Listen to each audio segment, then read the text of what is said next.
आप सभी को मेरा नमस्कार। मैं एडवोकेट प्रियंक डेमोले आज की इस नई वीडियो में आप सभी का स्वागत करता हूं।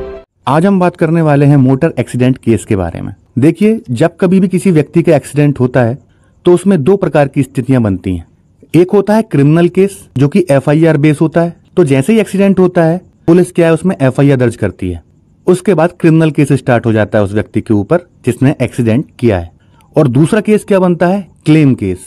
क्लेम केस क्या होता है कि जिस व्यक्ति का एक्सीडेंट हुआ है, जिसे चोटें आई हैं, उस व्यक्ति के पास ये रेमेडी है कि वो कोर्ट में एक केस दायर कर सकता है, जिससे क्या है उसे जो भी क्षति कारित हुई है, अर्थात जो चोटें आई हैं या किसी और प्रॉपर्टी का डैमेज हुआ है उस एक्सीडेंट में, उसके लिए वह व्यक्ति क्या है कोर्ट में क्लेम केस दायर कर सकता। तो आज हम इन दोनों टॉपिक को कवर करेंगे। वीडियो स्टार्ट करने से पहले आपने चैनल को सब्सक्राइब नहीं किया है तो सब्सक्राइब कर लीजिए, बेल नोटिफिकेशन को ऑन कर लीजिए जिससे हर वीडियो की अपडेट आपको मिलती रहे। तो आइए वीडियो स्टार्ट करते हैं। वीडियो को अच्छे से समझने के लिए सबसे पहले तो एक्सीडेंट होना जरूरी है, तभी प्रैक्टिकली समझ में आ पाएगा कि ये दोनों केस आखिर चलते कैसे हैं। तो आइए सबसे पहले तो एक्सीडेंट करवा देते हैं। और ये हो गया एक्सीडेंट। अब इसमें आप देख रहे हैं कि जो भी पीड़ित है, अर्थात जिस व्यक्ति का एक्सीडेंट हुआ है, इस व्यक्ति के पास क्या है, दो रेमेडी हैं। एक तो FIR वाली कि थाने में FIR करके क्रिमिनल केस चलाए उस व्यक्ति के ऊपर जिसने इसका एक्सीडेंट किया है, और दूसरी स्थिति कि क्लेम केस दायर करना, जो भी चोटें ऐसे आई हैं, हॉस्पिटल में जो भी खर्चा हुआ है इसका, तो इसके लिए क्लेम केस दायर कर सकते कि इस व्यक्ति को जितने भी पैसे की क्षति हुई है, जितना भी लॉस हुआ है, एक्सीडेंट करने वाला व्यक्ति इस घायल व्यक्ति को वो पैसे देगा। ये दो केस चलेंगे अब यहाँ पे। मोटर दुर्घटना क्लेम केस की संपूर्ण प्रक्रिया। जब कभी किसी व्यक्ति का किसी वाहन अर्थात व्हीकल से एक्सीडेंट होता है, तब ऐसी स्थिति में वह व्यक्ति दो प्रकार से सहायता प्राप्त कर सकता है। जैसा कि मैंने बताया, दो केस चलेंगे। पहला होगा क्रिमिनल केस उस व्यक्ति के ऊपर जिसने एक्सीडेंट किया है। तो आइए पहले वो केस देख लेते हैं जो कि FIR पर बेस रहेगा। पहला भाग, क्रिमिनल केस।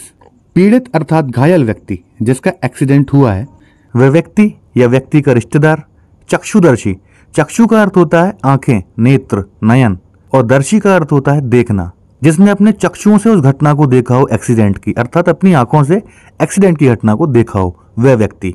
या फिर पुलिस स्वयं नजदीकी पुलिस थाने में एक्सीडेंट की शिकायत दर्ज कराए। मतलब कि एक्सीडेंट होगा तो इतने लोग शिकायत दर्ज करवा सकते हैं थाने में। भाई हो सकता है कि ये जो घायल व्यक्ति है वो रोड पे ही पड़ा हो, सीधा उसको हॉस्पिटल ले गए हो। वह व्यक्ति इस स्थिति में है ही नहीं कि थाने जाके शिकायत कर दे कि मेरा एक्सीडेंट हो गया है। तो अपराध की सूचना कोई भी व्यक्ति दे सकता है। कोई नहीं दे रहा तो पुलिस स्वयं भी क्या है, शिकायत करता हो सकता। तो एक्सीडेंट की शिकायत इतने लोग नजदीकी पुलिस थाने में दर्ज कराएंगे।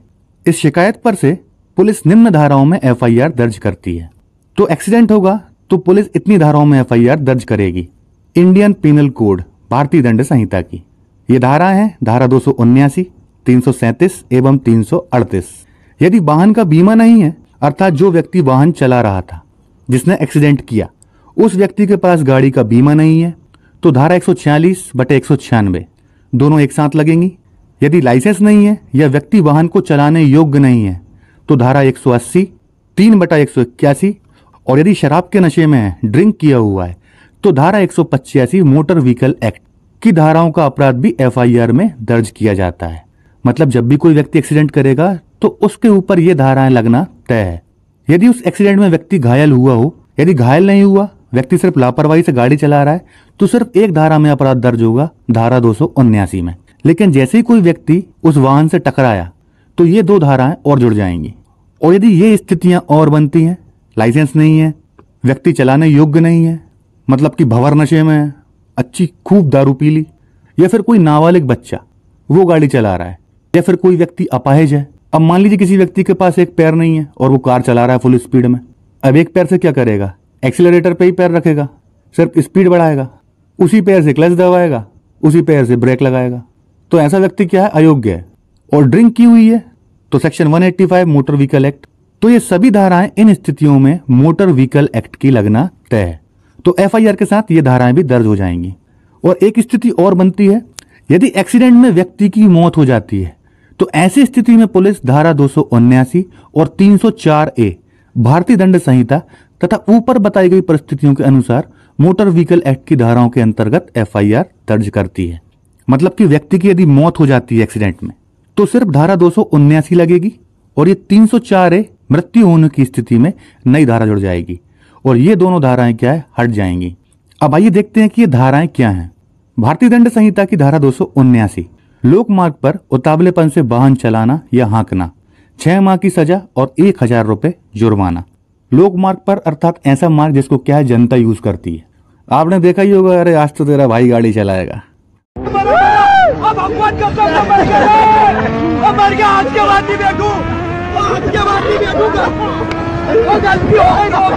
अब साथ में 2 दोस्त और बैठे हैं, अरे भाई क्या तो चलाता है यार, क्या तो लहराता है। भाई उतावलापन और एक्साइटमेंट आ गया, ड्रिफ्ट कर रहे हैं, आगे से उठा रहे हैं, व्हीली कर रहे हैं, लहरा रहे हैं। तो ऐसी स्थिति में यदि कोई व्यक्ति पकड़ा जाता है तो 6 माह की सजा है और 1000 रुपए जुर्माना है। अब आपने सुना होगा कि नया कानून आ गया है, ये भारतीय दंड संहिता अर्थात इंडियन पीनल कोड बंद होने वाली है। अब इसकी जगह क्या लागू होगी, भारतीय न्याय संहिता 2023। तो इसमें जो धारा 279 है वही धारा 279 इस नई संहिता में है और सजा और जुर्माना दोनों में सेम रखा गया है। अब आती है भारतीय दंड संहिता की धारा 304 है, जब किसी व्यक्ति की एक्सीडेंट में क्या है, मृत्यु हो जाए तो उतावलेपन से और अपेक्षापूर्ण कार से किसी की मृत्यु कारित करना। उतावलापन हमने ऊपर डिस्कस किया और अपेक्षापूर्ण मतलब कि गैर जिम्मेदाराना रवैया अपनाना। तो जुर्माना ऐसा जो भी कोर्ट डिसाइड कर दे और 2 साल तक की सजा थी पहले इसमें। लेकिन अब भारतीय न्याय संहिता में क्या किया गया है, धारा 304A को धारा 104 में कन्वर्ट कर दिया गया है और इसमें क्या किया गया है कि उतावलेपन और अपेक्षापूर्ण कार से किसी की मृत्यु कारित करना, इसमें क्या है 7 साल तक की सजा कर दी गई है। और एक धारा और जोड़ दी गई है 104(2). इसके तहत क्या है, घटना स्थल से भाग जाने की स्थिति में 10 वर्ष तक की सजा और जुर्माना। मान लीजिए आपकी गाड़ी से किसी का एक्सीडेंट हो जाता है तो आपका कर्तव्य तो ये है कि आप उसे सबसे पहले हॉस्पिटल लेके जाएं। ऐसी स्थिति में क्या है 7 साल तक की सजा ही होगी। लेकिन यदि आप उसको हॉस्पिटल लेके नहीं जाते और वहां से भाग जाते हैं तो इस भाग जाने की स्थिति में क्या है 10 वर्ष तक की सजा। तो पहले ये क्या है, मजिस्ट्रेट ट्रायल था, मतलब कि इस केस को पहले मजिस्ट्रेट को सुनने की पावर थी। लेकिन अब इस केस का ट्रायल कौन करेगा, सेशंस कोर्ट करेगी, क्योंकि 7 साल से 10 साल तक की सजा। मजिस्ट्रेट के पास क्या है 3 साल तक की पावर है और सेशंस कोर्ट के पास क्या है, मृत्यु दंड देने तक की पावर है। तो जैसे ये संहिता लागू होगी अपने आप ये केस क्या है, सेशन ट्रायल हो जाएगा। अब आती धारा 337, ऐसे कार द्वारा उपहति कारित करना जिससे दूसरों के जीवन या व्यक्तिगत क्षेम पर संकटापन्न हो जाए। मतलब आप कोई कार्य करें जिससे क्या है उपहति कारित हो, मतलब साधारण चोटें आ जाए किसी व्यक्ति को, तो इसमें क्या है 6 माह तक की सजा है और 250 रुपए जुर्माना है फिलहाल में। अब भारतीय न्याय संहिता में धारा क्या है 123 हो गई है, जहां कोई ऐसा कार्य करेगा जिससे दूसरों का जीवन या व्यक्तिगत क्षेम संकटापन्न हो जाए, 3 माह की सजा, 250 रुपए तक जुर्माना। पहले 6 माह की सजा थी, अब इसमें 3 माह की सजा कर दी गई है। लेकिन ध्यान देने वाली बात यह है कि यहाँ पे उपहति कारित हो चुकी है, लेकिन नई संहिता में क्या है सिर्फ कार्य के लिए है। ये अभी क्या है संकट उत्पन्न नहीं किया है, आपने एक्सीडेंट किया नहीं है। मान लीजिए किसी को कट मार के चले जाएं, वो आपकी शिकायत कर दे, किसी ने मुझे साइड से कट मार दिया, मैं गिर गया था, मुझे कोई चोट नहीं आई लेकिन चोट आ भी सकती, तो एक अलग ही सेक्शन बनाया है 123 और 337 और 338 के लिए 123 है, 123B भारतीय न्याय संहिता 2 नए सब सेक्शन जोड़े गए हैं। तो इस उपहति के लिए क्या है, जब उपहति चोटें आएंगी, ये तो सिर्फ कार्य कर रहे हैं, कोई चोट नहीं आई है इसमें अभी, लेकिन जब चोट आ जाएगी, उपहति कारित करना अर्थात चोट पहुंचाना, तो जहां 250 रुपए जुर्माना था इसके लिए 5000 रुपए जुर्माना हो गया है और सजा 6 माह की थी तो 6 माह की है। लेकिन 338 में क्या है, घोर उपहति कारित करना, घोर उपहति अर्थात गंभीर चोटें पहुंचाना, उसके लिए 3 साल की सजा है और 10,000 रुपए जुर्माना है। अब आप लोग सोच रहे होंगे कि जब एक्सीडेंट होता है तो दोनों धाराएं क्यों लगती हैं, एक ही क्यों नहीं लगती। तो भाई ये डिपेंड करता है मेडिकल रिपोर्ट के ऊपर, पुलिस तो लगा के धर देगी दोनों धाराएं, क्योंकि भाई जब भी किसी व्यक्ति का एक्सीडेंट होगा और वो नीचे गिरेगा टकराने के बाद, तो मान लीजिए हड्डी टूट गई पैर की, तो क्या है गंभीर चोट, घोर उपहति हो गई, क्योंकि पैर की हड्डी टूट चुकी है। अब वो जैसे ही गिरेगा नीचे तो थोड़ा बहुत छिलेगा भी, कट भी लग सकते हैं उसे हल्के फुल्के, ये सिर्फ स्किन छिल सकती है, तो वो दूसरी चोट हो गई। हड्डी टूट गई, ये तो गंभीर चोट हो गई, छिलना क्या है नॉर्मल साधारण चोट है। तो इसलिए पुलिस FIR में दोनों धाराएं दर्ज करती है। भाई स्वाभाविक सी बात है, व्यक्ति का एक्सीडेंट होगा तो ऐसा तो है नहीं कि उसे एक जगह चोट आएगी, जब वो नीचे गिरेगा, घिसटाएगा, अल्टी पल्टी मारेगा तो उसे बहुत सारी चोटें आना तय है बिल्कुल, इसलिए दोनों धाराओं में केस दर्ज किया जाता है। यह हो गया सेक्शन 337। ये थे मेन सेक्शन और बाकी यदि ये स्थितियां बनती हैं तो इनके बारे में मैं बता चुका हूं। लाइसेंस नहीं है, नशे की हालत में है, इंश्योरेंस नहीं है, तो इनके साथ साथ ये धाराएं और बढ़ जाएंगी। तो एक्सीडेंट होने के बाद पुलिस इतनी धाराओं में केस दर्ज करेगी और फिर FIR दर्ज हो जाने के बाद पुलिस अनुसंधान पूरा कर न्यायिक दंडाधिकारी प्रथम श्रेणी judicial magistrate first class JMFC की कोर्ट में चालान अर्थात अंतिम प्रतिवेदन कह लें, चालान कह लें, चार्जशीट कह लें, फाइनल रिपोर्ट कह लें, चारों एक ही हैं, पेश करेगी। इसके बाद जिस व्यक्ति ने एक्सीडेंट किया है उसके विरुद्ध कोर्ट में क्रिमिनल केस ट्रायल शुरू हो जाता है।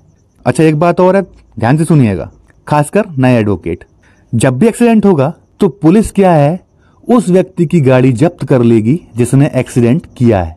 गाड़ी जब्त करके थाने में खड़ी कर देंगे ले जाके। यदि ट्रैफिक थाना है उस शहर में तो वो ट्रैफिक थाने में भेज देंगे, यदि ट्रैफिक थाने में नहीं है तो मेन थाने में ही खड़ी रहेगी। और गाड़ी आपको जब तक नहीं मिलेगी जब तक कोर्ट उसमें ऑर्डर नहीं दे देती। तो ऑर्डर लेने के लिए आपको क्या करना पड़ेगा, जैसे ही एक्सीडेंट होता है आप किसी वकील को हायर कीजिए, एडवोकेट को, और एडवोकेट के थ्रू आप सुपुर्दनामा का एक आवेदन लगाएंगे जुडिशियल मजिस्ट्रेट फर्स्ट क्लास की कोर्ट में। यदि आपके यहाँ एक से ज्यादा मजिस्ट्रेट हैं तो आप पता करिएगा कि जिस जगह एक्सीडेंट हुआ है उस एरिया के केस किस मजिस्ट्रेट की कोर्ट में जाते हैं। यह बात आपको वो पुलिस वाले ही बता देंगे, क्योंकि चालान लेके हर पुलिस थाने से एक कोई पुलिस वाले को भेजा जाता है। उसके बाद आप इसी कोर्ट में सुपुर्दनामा का आवेदन दायर करेंगे। सुपुर्दनामा क्या होता है कि जो गाड़ी है वो उसके मालिक को सुपुर्द की जाए, क्योंकि केस चलेगा लंबा। जब तक गाड़ी थाने में खड़ी रही तो वो जीर्ण शीर्ण हो जाएगी, किसी स्थिति में नहीं बचेगी। आपने कई बार देखा होगा थाने में कितनी गाड़ियां खड़ी रहती हैं, धूल लगी है, सड़ रही हैं, क्योंकि लोग उन्हें लेने ही नहीं जाते। उसका रीजन ये है कि या तो गाड़ियां चोरी की होती हैं या फिर उनके डॉक्यूमेंट्स अवेलेबल नहीं रहते हैं, जैसे कि RC। मेन चीज है RC अर्थात रजिस्ट्रेशन कार्ड। यदि वो नहीं है तो आप प्रूफ नहीं कर पाएंगे कि गाड़ी के ओनर आप हैं। तो RC होना जरूरी है, भले ही बीमा ना हो, लाइसेंस ना हो, इंश्योरेंस भी क्यों ना हो, RC का होना जरूरी है। अच्छा, फिर जैसे ही आप सुपुर्दनामा का आवेदन लगाएंगे एडवोकेट के थ्रू कोर्ट में, तो कोर्ट आपसे डॉक्यूमेंट्स मांगेगी। तो यदि आपके पास डॉक्यूमेंट्स हैं पूरे तो पुलिस वैसे ही वो जब्त कर लेगी जैसे ही एक्सीडेंट होगा। या ऐसी परिस्थिति भी बन सकती है कि पुलिस आपको ओरिजिनल वापस कर दे और आपसे कॉपी मांग ले। जैसा भी हो, ओरिजिनल आपके पास होना चाहिए, और नहीं है तो कोर्ट फिर खुद ही बुलवा लेगी। इसीलिए एक कॉपी हमेशा अपने पास डॉक्यूमेंट्स की रखिएगा। बुरा वक्त बता के नहीं आता है, क्योंकि पुलिस जब जब्त कर लेगी तो आपके पास कुछ नहीं रहेगा, आप परेशान होते रहेंगे, उनसे ही मांगेंगे सर फोटो कॉपी करवाने दे दीजिए कम से कम। तो एक कॉपी अपने पास हमेशा रखें। फिर आप जैसे ही सुपुर्दनामा का आवेदन लगवाएंगे, कोर्ट उस आवेदन को चेक करेगी और आपसे पूछेगी कि गाड़ी के डॉक्यूमेंट्स दिखाइए। आपके पास डॉक्यूमेंट्स हैं तो अच्छी बात है, नहीं है तो आप बोलेंगे कि सर थाने में जमा है। तो कोर्ट वैसे ही केस डायरी बुलवा लेती है। जब भी सुपुर्दनामा या एंटीसिपेटरी बेल का आवेदन लगाया जाता है तो कोर्ट क्या है, केस डायरी बुलवाती है। केस डायरी क्या होती है, चालान का ही एक छोटा रूप होती है कि अभी जांच चल रही है, चालान तैयार हो रहा है, तो उसमें जो भी डॉक्यूमेंट्स लगे रहेंगे, जितनी भी जांच हुई होगी, उसे मजिस्ट्रेट थाने से कोर्ट में बुलवा लेते हैं। इसे ही केस डायरी कहा जाता है। तो फिर आप जैसे ही सुपुर्दनामा का आवेदन लगाएंगे, कोर्ट खुद ही आपके डॉक्यूमेंट्स बुलवा लेगी थाने से। तो कोर्ट वैसे ही क्या है, केस डायरी बुलवाती है जब भी सुपुर्दनामा का या बेल की एप्लीकेशन लगाई जाती है। केस डायरी अर्थात केस में अभी जांच चल रही है, अनुसंधान पूरा नहीं हुआ है, तो इस बीच में क्या है, कोर्ट ऑर्डर करती है कि केस डायरी बुलवाई जाए। उसमें कोर्ट चेक करती है कि किन धाराओं में केस दर्ज किया है पुलिस ने, क्या क्या डॉक्यूमेंट्स लगे हैं, ये सब चीजें कोर्ट चेक करती है। अब मान लीजिए आपके पास लाइसेंस नहीं है, इंश्योरेंस नहीं है, हेलमेट नहीं पहना था, लाइसेंस नहीं है, कोई दिक्कत नहीं है, लेकिन RC होना चाहिए, रजिस्ट्रेशन कार्ड होना आवश्यक है, नहीं तो गाड़ी भूल जाइए, कभी नहीं मिलेगी। यदि सिर्फ RC कार्ड है और बाकी चीजें नहीं है तो कोर्ट आपसे बोलेगी कि सिक्योरिटी रखिए, अर्थात जमानतदार लेके आइए। फिर आपको एक कोई जमानतदार लेके आना पड़ेगा।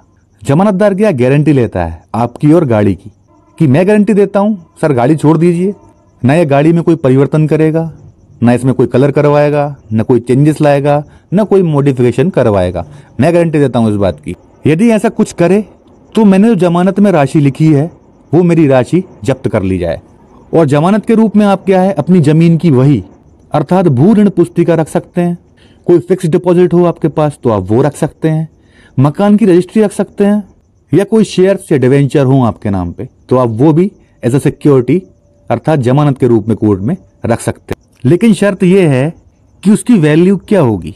देखिए, कोर्ट जितने का ऑर्डर कर दे, मान लीजिए एक्सीडेंट कार से हुआ, अब कार की वैल्यू थी 8 लाख रुपए, तो कम से कम FD या मकान की रजिस्ट्री अर्थात मकान की कीमत, या फिर भू ऋण पुस्तिका अर्थात बही में जमीन कम से कम 8 लाख की या इतने के शेयर्स या इतने की एफडी होनी चाहिए, तो ही सुपुर्दनामा का आवेदन एक्सेप्ट किया जाएगा। तो जितनी वाहन की वैल्यू अर्थात व्हीकल की वैल्यू है उतनी ही सिक्योरिटी आपको रखनी पड़ेगी। आमतौर पर क्या है, भू ऋण पुस्तिका अर्थात जमीन जो होती है उसकी बही में एंट्री करवा दी जाती है कि 8 लाख की मेरी जमीन है, ये मैं जमानत के रूप में रखता हूँ। यदि कल को कोई दिक्कत आती है तो 8 लाख रुपए मेरी जमीन बेच के खुर्द बुर्द करके जैसा भी कोर्ट चाहे वसूल सकती। तो बस इतना करना है आपको, सुपुर्दनामा का आवेदन लगाना है और एक जमानतदार चाहिए होगा। यदि डॉक्यूमेंट्स नहीं है तो भारतीय दंड संहिता की वे धाराएं जिनमें 7 वर्ष तक की सजा है, उन धाराओं में पुलिस किसी व्यक्ति को गिरफ्तार नहीं कर सकती। उस व्यक्ति को केवल नोटिस देकर छोड़ दिया जाता है, फिर उस व्यक्ति को सीधा कोर्ट में हाजिर होना होता है। ऑनरेबल सुप्रीम कोर्ट ने यह गाइडलाइन जारी की है Arnesh Kumar versus state of Bihar 2014 8 SCC 273 में। ध्यान दीजिएगा इस बात पर, बहुत ही इंपॉर्टेंट बात है एडवोकेट्स के लिए भी और आम जनता के लिए भी। भारतीय दंड संहिता का यह कोई अदर क्रिमिनल एक्ट है और उनकी वे धाराएं जिनमें 7 साल तक की सजा है, पुलिस चाहकर भी उसमें गिरफ्तार नहीं कर सकती, वो आपको नोटिस देकर छोड़ देगी। और क्यों छोड़ रही है इसके लिए अलग से एक लेटर जारी करेगी। यदि आप में से किसी ने चालान पढ़ा हो तो उसमें एक लेटर लिखा रहता है कि व्यक्ति की गिरफ्तारी क्यों नहीं की गई, तो पुलिस वाले उसमें लिखते हैं कि Arnesh Kumar versus state of Bihar में माननीय सुप्रीम कोर्ट ने जो गाइडलाइन जारी की है और अपराध 7 वर्ष से कम सजा वाला है, इसलिए व्यक्ति को नोटिस देकर रुखसत किया। तो ध्यान रखिएगा, पुलिस गिरफ्तार नहीं कर सकती आपको। जिन अपराधों में 7 साल की ऊपर की सजा है उसी में गिरफ्तार कर सकती है। इसलिए एक्सीडेंट केस में भी व्यक्ति को नोटिस देकर छोड़ दिया जाता है, लेकिन उसकी गाड़ी थाने में जब्त कर ली जाती है और गाड़ी फिर मजिस्ट्रेट की कोर्ट से ऑर्डर होने के बाद ही छूटती है। इसके लिए मजिस्ट्रेट की कोर्ट में सुपुर्दनामा का आवेदन देना होता है। आगे की प्रोसेस जानने के लिए ये वीडियो देख सकते हैं आप, क्रिमिनल केस ट्रायल। इसमें हम पूरा बता चुके हैं कि क्रिमिनल केस कैसे दर्ज होता है और क्या प्रोसेस कोर्ट अपनाती है, भले ही छोटे से छोटा अपराध हो या फिर रेप मर्डर का ही क्यों ना हो। इस वीडियो में हर एक चीज कवर की गई है, तो ये वीडियो आप देख सकते हैं। अब आता है दूसरा पार्ट, क्लेम केस, अर्थात जब एक्सीडेंट होता है तो वो घायल व्यक्ति कैसे उसमें पैसे प्राप्त कर सकता है उस व्यक्ति से जिसने एक्सीडेंट किया है। एक बात ध्यान रखिएगा कि ऊपर जो केस देखा था हमने FIR वाला, वो पुलिस FIR पर खुद दर्ज करती है, लेकिन ये क्लेम केस उस व्यक्ति को खुद ही दायर करना पड़ता है कोर्ट में जिसका एक्सीडेंट हुआ है। तो आइए समझते हैं इसे। एक्सीडेंट केस में घायल व्यक्ति अर्थात जिसका एक्सीडेंट हुआ है, और यदि वह व्यक्ति मर जाता है, उसकी मृत्यु हो जाती है, तो मृत्यु होने की स्थिति में उस मृत व्यक्ति के विधिक अधिकारी अर्थात प्रथम श्रेणी के उत्तराधिकारी, जैसे माता हो गई या फिर बच्चे हो गए। पिता प्रथम श्रेणी की कैटेगरी में नहीं आता है, पिता प्रथम श्रेणी का उत्तराधिकारी नहीं होता। मतलब कि यदि बेटा मर जाए तो पिता को प्रॉपर्टी जब तक नहीं मिलेगी तक की पत्नी और उसकी मां जिंदा है। यदि एक कोई भी है तो सारी प्रॉपर्टी उसी को चली जाएगी। हिंदू उत्तराधिकार अधिनियम पड़ेगा इसके लिए। लेकिन एक बात और है, सेक्शन में स्पष्ट लिखा है कि विधिक अधिकारी या आश्रित अर्थात वह व्यक्ति जो उस व्यक्ति के ऊपर डिपेंड था जिसकी मृत्यु हो गई। तो पिता क्या है, आश्रित की कैटेगरी में, डिपेंडेंट की कैटेगरी में कवर हो जाएगा। यहाँ पर सुप्रीम कोर्ट ने और हाई कोर्ट ने कई बार ऐसे लैंडमार्क जजमेंट दिए हैं। कई केसेस ऐसे सामने आए जिसमें क्या है, सिर्फ पिता ने केस लगाया, तो इस आधार पर केस खारिज कर दिए गए कि पिता क्या है, प्रथम श्रेणी का उत्तराधिकारी नहीं होता। लेकिन सुप्रीम कोर्ट ने और हाई कोर्ट ने भी कहा है कि भले ही पिता प्रथम श्रेणी का उत्तराधिकारी नहीं है, लेकिन वो आश्रित तो है। आश्रित कैसे है अर्थात डिपेंड कैसे है। मान लीजिए मेरा एक्सीडेंट हो गया और मैं वहां पे रोड पे ही फैल गया अर्थात निपट गया मैं वहां पे, तो अब मेरे जो फादर हैं वो क्या है, आश्रित की कैटेगरी में आएंगे। वो कोर्ट में केस लगाएंगे, क्लेम केस, कि मैं तो भाई बूढ़ा हो चुका हूं, मेरा बेटा जवान था, अभी तो एडवोकेट बना ही था, वो अच्छे खासे पैसे भी कमा रहा था, मेरे बुढ़ापे में मेरा सहारा था। तो बुढ़ापे का सहारा ही क्या है, आश्रित होता है। पिता फिर क्या है, इसमें कवर हो जाएगा। तो इतने लोग क्या है, एक्सीडेंट में हुई क्षतिपूर्ति के लिए मोटर व्हीकल एक्ट की धारा 140 व 166 के तहत आवेदन जिला न्यायाधीश या अतिरिक्त जिला न्यायाधीश के न्यायालय में कर सकते हैं। मतलब कि डिस्ट्रिक्ट कोर्ट और एडिशनल डिस्ट्रिक्ट कोर्ट, हर तहसील स्तर पर अतिरिक्त जिला न्यायाधीश होते ही हैं जिन्हें ADJ कहा जाता है, एडिशनल डिस्ट्रिक्ट जज। तो इनकी कोर्ट में इतने लोग आवेदन कर सकते हैं। स्पष्ट लिखा है यहाँ पे, और कहीं नहीं करेंगे आप, सिर्फ इसी कोर्ट में कर सकते हैं। जिस प्रकार सिविल केस सिविल जज और जिला न्यायाधीश की कोर्ट में दायर किया जाता है, क्रिमिनल केस मजिस्ट्रेट और सेशन जज की कोर्ट में चलता है, उसी प्रकार motor accident claim case motor दुर्घटना दावा अधिकरण motor accidents claim tribunal MACT में दायर किया जाता है। मोटर व्हीकल एक्ट की धारा 165 के तहत जिला न्यायाधीश या अतिरिक्त जिला न्यायाधीश को ही मोटर दुर्घटना दावा अधिकरण का सदस्य बनाया जाता है और इन्हें ही एक्सीडेंट क्लेम केस सुनने की शक्तियां धारा 165 मोटर व्हीकल एक्ट में स्पष्ट लिखा है, इसे भी हम देखेंगे। लेकिन एक डाउट आपका यहाँ पे क्लियर कर देता हूँ। मैंने यहाँ पे लिखा है जिस प्रकार सिविल केस सिविल जज और जिला न्यायाधीश। अब आपके मन में डाउट आ रहा होगा कि यार सिविल केस तो हमने सिविल कोर्ट में ही चलते देखा है, डिस्ट्रिक्ट जज या एडिशनल डिस्ट्रिक्ट जज अर्थात अतिरिक्त जिला न्यायाधीश की कोर्ट में तो हमने कभी चलते देखा नहीं है, वहां पे तो अपील ही होती है सिर्फ। तो एक डाउट क्लियर कर दूं आपका, सिविल केस दोनों कोर्ट में ही चलता है। जैसे गंभीर अपराध सेशन कोर्ट में चलते हैं, छोटे अपराध मजिस्ट्रेट की कोर्ट में, वैसे ही छोटे सिविल केस क्या है सिविल जज की कोर्ट में चलते हैं और बड़े सिविल केस क्या है जिला न्यायाधीश की कोर्ट में चलते हैं। इसी भी एक कैटेगरी में डिवाइड किया गया है। आइए कैटेगरी देख लेते हैं अब लगे हाथ, जब बात उठी है तो। जिस केस का अर्थात दावे का मूल्यांकन 5 लाख रुपए तक का है, जिसे वाद मूल्यांकन कहा जाता है, 5 लाख तक के केस को फाइल किया जाता है सिविल जज क्लास 2 अर्थात व्यवहार न्यायाधीश कनिष्ठ खंड जूनियर डिवीजन के यहाँ पे। सेकंड, जिस केस की वैल्यू 5 लाख से 1 करोड़ रुपए तक है, वो केस दायर किया जाता है सिविल जज क्लास 1 अर्थात सिविल जज सीनियर डिवीजन वरिष्ठ खंड। जिस केस की वैल्यू 1 करोड़ से 10 करोड़ रुपए तक है, वो केस डायरेक्ट दर्ज किया जाएगा अतिरिक्त जिला न्यायाधीश की कोर्ट में एडिशनल डिस्ट्रिक्ट जज की। और यदि केस की वैल्यू 10 करोड़ रुपए से ऊपर है, भले ही वो फिर अरबों में क्यों ना हो, वो केस डायरेक्ट दर्ज होगा डिस्ट्रिक्ट जज के यहाँ पे प्रधान जिला न्यायाधीश की कोर्ट में। इसके लिए आपको जिला कोर्ट में जाना पड़ेगा, क्योंकि डिस्ट्रिक्ट जज क्या है सिर्फ एक ही होता है पूरे जिले का। एडिशनल डिस्ट्रिक्ट जज तो आपको तहसील स्तर पर भी मिल जाएंगे, लेकिन डिस्ट्रिक्ट जज सिर्फ डिस्ट्रिक्ट अर्थात जिले में ही मिलेगा। तो 10 करोड़ रुपए से ऊपर के केस डायरेक्ट जिला न्यायाधीश की कोर्ट में लगाए जाते हैं। इसलिए यहाँ पे ऐसा लिखा है कि सिविल जज और जिला न्यायाधीश की कोर्ट में सिविल केस दायर किया जाता है। ये मैंने क्यों बताया, क्योंकि इसका भी एक रीजन है, वो रीजन बताएंगे हम इस पैराग्राफ में। एक्सीडेंट क्लेम केस सिविल प्रकृति का केस होता है, जिसमें पीड़ित व्यक्ति को क्षतिपूर्ति के लिए धनराशि अर्थात रुपये वाहन गाड़ी के ड्राइवर, वाहन के मालिक या फिर बीमा कंपनी जिसने वाहन का बीमा किया था, इनसे दिलाई जाती है। सेक्शन 169 मोटर व्हीकल एक्ट में स्पष्ट लिखा है कि सेक्शन 169 के तहत चूंकि MACC केस सिविल प्रकृति का केस होता है, इसलिए इस केस में जो प्रक्रिया अपनाई जाती है वह व्यवहार प्रक्रिया संहिता 1908 the code of civil procedure की अपनाई जाती है। तो सिविल प्रकृति का केस है, इसलिए मैंने आपको ये बात बताई कि सिविल केस की कैटेगरीज क्या हैं। लेकिन क्योंकि सेक्शन 165 में स्पेसिफिकली लिखा है कि एक्सीडेंट का क्लेम केस तो भैया जिला न्यायाधीश या अतिरिक्त जिला न्यायाधीश की कोर्ट में ही चलेगा, यदि ऐसा कुछ आता है तो उसी कोर्ट में दायर किया जाएगा। लेकिन सिविल केस के हिसाब से आप ये बात ध्यान रखिएगा, भले ही वो क्लेम 20,000 रुपए का क्यों ना हो या फिर 10 करोड़ रुपए का क्यों ना हो, उनको सुनने की पावर एडिशनल डिस्ट्रिक्ट जज को भी है और डिस्ट्रिक्ट जज को भी है। देखिए डाउट ना हो इसलिए मैंने यहाँ पे जिला न्यायाधीश बोला है, लेकिन ध्यान रखिएगा जब भी एक्सीडेंट का क्लेम केस दायर होगा तो कोर्ट तो वही रहेगी, न्यायाधीश भी वही रहेंगे, बस केस की प्रकृति के अनुसार उनका नाम चेंज हो जाएगा और कोर्ट का नाम भी चेंज हो जाएगा। ना वो सेशंस कोर्ट कहलाएगी ना वो सिविल कोर्ट कहलाएगी, वो कहलाएगा मोटर दुर्घटना दावा अधिकरण, जहां केस दायर होगा। व्यक्ति वही है, उसकी कोर्ट भी वही है, बस एक्ट में जो बताया गया है उसके अनुसार नाम चेंज हो जाएंगे। जैसे क्रिमिनल केस में जुडिशियल मजिस्ट्रेट, सिविल केस में व्यवहार न्यायाधीश, फिर से सिविल केस में जिला न्यायाधीश और क्रिमिनल केस में सेशन जज अर्थात सत्र न्यायाधीश। व्यक्ति वही है, उसी कुर्सी पर बैठा है, वही कोर्ट है उसकी, लेकिन केस की प्रकृति के हिसाब से नाम चेंज हो जाता है। तो ऐसे ही क्लेम केस में नाम चेंज हो जाएगा, जिला न्यायाधीश से नाम हो जाएगा मोटर दुर्घटना दावा अधिकरण सदस्य, और कोर्ट कौन सी कहलाएगी, मोटर दुर्घटना दावा अधिकरण।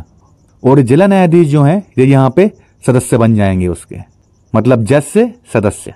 अब आवेदन जो लगेगा सेक्शन 166 मोटर व्हीकल एक्ट के अंतर्गत आप दायर करेंगे। अब आवेदन दायर कौन कर सकता है, ऊपर हम इस बारे में डिस्कस कर चुके हैं। उस व्यक्ति के द्वारा जिसका एक्सीडेंट हुआ है, क्षति हुई है, या फिर उसका एक्सीडेंट हुआ है लेकिन उसको कोई हानि नहीं पहुंची, उसकी संपत्ति को नुकसान पहुंच गया, उसकी गाड़ी में टूट फूट हो गई, या फिर मान लीजिए मोबाइल डैमेज हो गया उसका, या कुछ सामान रखे था वो उसके ऊपर वो डैमेज हो गया। कई बार आपने देखा होगा कि गाड़ी सीधा घर के अंदर आके घुस जाती है, दीवार तोड़ दी, बीच के कमरे में पहुंच गई, तो आपकी संपत्ति प्रॉपर्टी डैमेज हो गई पूरी। तो ऐसी संपत्ति के मालिक द्वारा, या फिर जब दुर्घटना के परिणाम स्वरूप मृत्यु हो तो मृत्यु के सभी या किसी विधिक प्रतिनिधि द्वारा। तो ऊपर हमने लीगल एयर्स के बारे में डिस्कस किया था कि विधिक अधिकारी, माँ, पिता, बच्चे, बेटे, या फिर जिस व्यक्ति को क्षति पहुंची है उसके द्वारा सम्यक रूप से प्राधिकृत किसी अभिकर्ता द्वारा, अथवा मृतक के सभी या किसी विधिक प्रतिनिधि द्वारा। जिस व्यक्ति को क्षति पहुंची है उसके द्वारा, अर्थात मान लीजिए कि एक्सीडेंट होता है और उस एक्सीडेंट में किसी व्यक्ति के दोनों पैर चले जाते हैं, वह चलने फिरने लायक नहीं बचता और व्हील चेयर पर आ जाता है। तो भाई ऐसी स्थिति में हर पेशी पर वह व्यक्ति कोर्ट में कैसे आएगा?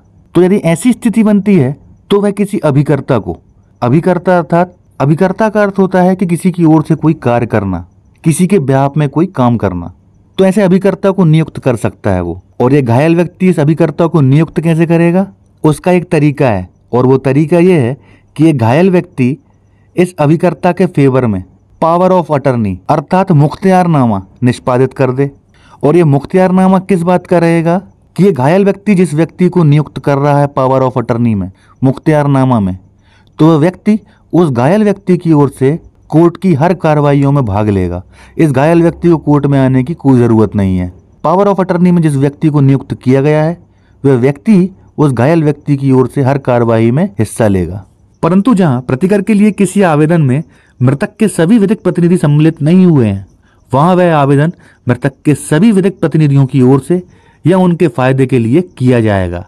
और जो विधिक प्रतिनिधि ऐसे सम्मिलित नहीं हुआ है उन्हें आवेदन के प्रत्यर्थियों के रूप में पक्षकार बनाया जाएगा। नहीं आया समझ में? आएगा भी नहीं, चलो समझा दे रहा हूं। मान लीजिए मेरा एक्सीडेंट हो गया, अपने ही ऊपर ले रहे चलो, तो मेरा एक्सीडेंट हुआ, मैं निपट गया, उसमें डेथ हो गई मेरी। अब मेरी ओर से मेरे फादर ने क्या है, एप्लीकेशन लगा दी, क्लेम केस लगा दिया कोर्ट में, जबकि मेरी माताजी भी हैं। तो यदि मेरे फादर ऐसा करते हैं, क्लेम केस लगाते हैं, तो चूंकि क्या है मेरी माताजी भी मेरी प्रथम श्रेणी की उत्तराधिकारी हैं, भाई मेरा सब कुछ उन्हें ही तो मिलेगा, शादी तो हुई नहीं है, नहीं तो पत्नी और बच्चों को मिलता। तो मेरे माँ और मेरे पिता, हिंदू उत्तराधिकार अधिनियम के तहत सब कुछ मेरी माँ को मिलना चाहिए। लेकिन क्योंकि मेरे पापा डिपेंडेंट की कैटेगरी में आते हैं, आश्रित की कैटेगरी में, तो वो भी केस लगा सकते हैं। तो यहाँ पे स्पष्ट लिखा है कि यहाँ पे आवेदन मृतक के सभी विधिक प्रतिनिधियों की ओर से लगाया जाएगा या उनके फायदे के लिए किया जाएगा। मेरे पापा जी क्या करते हैं, मेरी माँ को उसमें आवेदक नहीं बनाते हैं, क्योंकि जितने भी लोग आवेदक बन रहे हैं, जितने भी लोग क्लेम कर रहे हैं मेरे बिहाफ में, मेरे मरने के ऊपर, तो उन सभी का नाम लिखना पड़ेगा आवेदन पत्र में। अब फादर नहीं लिखते, तो मेरे पिताजी को ऐसी स्थिति में मेरी माता को क्या है, अनावेदक बनाना पड़ेगा। वहां पे 4 लोग अनावेदक बनेंगे। ये देखिए रहा आवेदन पत्र। मान लीजिए मेरी मृत्यु हो गई, तो आवेदक में क्या है, मेरे फादर, मेरे पिताजी और मेरी माताजी दोनों का नाम आना चाहिए था। यहाँ पे क्या है, सिर्फ पिताजी ही आवेदक बने। तो यदि ऐसा करते हैं पिताजी मेरे, तो उन्हें फिर क्या करना पड़ेगा, जो अनावेदक बनाया है उन्होंने, ड्राइवर के मालिक, बीमा करता कंपनी और थर्ड पार्टी बनाना पड़ेगा मेरी माताजी को। क्यों बनाना पड़ेगा कि यदि मुझे कुछ मिलती है राशि तो उसमें मेरी माताजी का भी हक है, तो उन्हें अनावेदक प्रत्यर्थी बनाना पड़ेगा इसमें आवेदन पत्र में। भले ही कार्रवाई इन दोनों के ऊपर होनी है, लेकिन जब कोर्ट डिसाइड करती है तो जरूरी नहीं है कि अनावेदक का बुरा ही सोचे, उसका अच्छा भी सोचती है। सिर्फ क्लेम केस क्योंकि सिविल नेचर का है, तो इसका मतलब ये नहीं है कि इनसे पैसे वसूले जा रहे हैं तो थर्ड नंबर से भी वसूले जाएंगे। थर्ड नंबर का कोई हित है और आपने उसे यहाँ पे पक्षकार नहीं बनाया है, तो आपको थर्ड नंबर में उस व्यक्ति को बनाना पड़ेगा। तो यहाँ पे फिर मेरे पिताजी को मेरी माताजी को पक्षकार बनाना पड़ेगा, क्योंकि वो तो आवेदन कर नहीं रही हैं। उन्होंने मना कर दिया कि अब बेटा तो रहा नहीं है, क्या करेंगे पैसे का। अब पिताजी कह रहे हैं कि बुढ़ापे में काम पड़ेगा देवी, मैं तो लगा रहा हूँ, तुमको लगाना हो तो लगा लो, नहीं लगा रहे हैं तो ठीक है। फिर कोर्ट डिसाइड कर देगी तुम्हारा जो भी हिस्सा बनेगा, लेना हो तो ले लेना, नहीं लेना हो तो मत लेना। तो यही बात यहाँ पे लिखी है कि यदि वहां पे पक्षकार नहीं बनाया गया है मृत्यु होने की स्थिति में, उनके फायदे के लिए जो विधिक प्रतिनिधि ऐसे सम्मिलित नहीं हुए हैं उन्हें आवेदन के प्रत्यर्थियों के रूप में पक्षकार बनाया जाएगा। प्रत्यर्थियों अर्थात अनावेदक के रूप में। फिर तो कोर्ट जो हिस्सा बनेगा उनको दे देगी, तुमको तुम्हारा मिल जाएगा। भाई कई बार क्या होता है कि जब किसी की मृत्यु होती है तो पूरा परिवार शोक में चला जाता है, लेकिन एक कोई इंसान बंदा एक्टिव होता है जो प्रैक्टिकली सोचता है कि यार जाने वाला तो चला गया, अब उसकी मृत्यु से जो मिलने वाला था वो भी नहीं मिलेगा ऐसे ही बैठा रहे तो वो व्यक्ति क्या है, फिर केस लगा देता है। अच्छा, कई स्थितियां क्या बनती हैं कि कुछ लोग बाहर रहते हैं, अब मान लीजिए मेरी शादी हो गई होती और मेरी वाइफ होती और मेरे फादर उससे बोलते कि बहू आ जा यार, अपन केस लगा दे रहे हैं क्लेम का। अब वो बोल रही नहीं पापा जी मेरे को नहीं आना, अब वो तो रहे नहीं है, क्या करूंगी पैसे का, तो आप ही देख लो पापा जी मैं नहीं आ रही। तो ऐसी स्थिति में क्या है फिर भाई, केस तो लगाना पड़ेगा। ये थोड़ी ना है कि एक कोई तैयार नहीं है तो कोई भी नहीं लगा सकता, एक व्यक्ति भी लगा सकता है, लेकिन पक्षकार वहां पे बनाना पड़ेगा, क्योंकि स्पष्ट कानून है, न्याय का एकमात्र सिद्धांत कि आपको न्यायालय की दहलीज पर साफ और स्वच्छ हाथों से आना पड़ेगा। यदि कोर्ट को पता चल गया कि आपने कोई छल कपट या धोखाधड़ी की है तो ऐसे व्यक्ति को किसी प्रकार की कोई राहत प्रदान नहीं की जाएगी। आपने कई बार अपने एडवोकेट्स को आर्ग्यूमेंट करते समय ये बात बोलते जरूर सुनी होगी कि वादी साफ और स्वच्छ हाथों से नहीं आया है साहब, इसलिए इसका आवेदन पत्र निरस्त किया जाए। खासकर 3912 आदेश 39 नियम 1 और 2 कि जब आर्ग्यूमेंट होते हैं तो उन आर्ग्यूमेंट में ये बात जरूर आती है। खैर लंबी बातें, आइए आगे बढ़ते हैं। अब अगले पॉइंट में क्या बताया है सेक्शन के कि आप केस कहां दर्ज करेंगे। तो प्रत्येक आवेदन दावाकर्ता के विकल्प पर, मतलब ऑप्शनल है कि उसको कहां लगाना है, उस दावा अधिकरण में अर्थात उस कोर्ट में जिसके क्षेत्र अधिकारिता में दुर्घटना हुई थी, मतलब जहां एक्सीडेंट हुआ था। मान लीजिए मैं भोपाल में रहता हूं, मेरा एक्सीडेंट हो गया इंदौर में, तो मैं इंदौर में भी केस लगा सकता हूं, या फिर उस दावा अधिकरण अर्थात उस कोर्ट में जिसकी स्थानीय अधिकारिताओं की सीमाओं के भीतर दावा करता निवास करता है। मेरा एक्सीडेंट हुआ है अर्थात मैं निवास कहां करता हूं, वहां पे भी लगा सकता हूं, या फिर मैं क्लेम केस वहां लगा सकता हूं जहां पर वह व्यक्ति रहता है जिसने मेरा एक्सीडेंट किया था। तो इतनी जगह वह व्यक्ति केस लगा सकता है जिसका एक्सीडेंट हुआ है। परंतु जहां धारा 140 के अधीन प्रतिकर के लिए कोई दावा ऐसे आवेदन में नहीं किया जाता है, वहां उस आवेदन में आवेदक के हस्ताक्षर ठीक पूर्व इस आशय का एक पृथक कथन होगा। अर्थात धारा 140 मोटर व्हीकल एक्ट में क्या बताया गया है, नो फॉल्ट लायबिलिटी के बारे में, अर्थात गलती नहीं की फिर भी मुआवजा। मान लीजिए मैं कार से कहीं जा रहा हूँ, नॉर्मल स्पीड है मेरी, और अचानक एक कील मेरी कार के टायर के नीचे आ जाती है, टायर बस्ट हो जाता है और पूरा चक्का निकल के साइड में एक व्यक्ति जा रहा था उसको लग जाता है और इसकी ऑन द स्पॉट मौत हो जाती है। अब इसमें गलती मेरी नहीं है, लेकिन फिर भी मुझे मुआवजा देना पड़ेगा। तो यही होती है नो फॉल्ट लायबिलिटी, कि गलती नहीं है फिर भी मुआवजा देना पड़ेगा। धारा 140 में यह बताया गया है। जैसे इसमें मौत हो जाती है किसी की, तो जिसकी मृत्यु हुई है उसके घर वालों को 5 लाख रुपए देने पड़ते हैं, और यदि परमानेंट डिसेबिलिटी हुई है तो ऐसी स्थिति में 2.5 लाख रुपए देने पड़ेंगे। भले ही गलती ना हो लेकिन ये पैसे देने पड़ेंगे।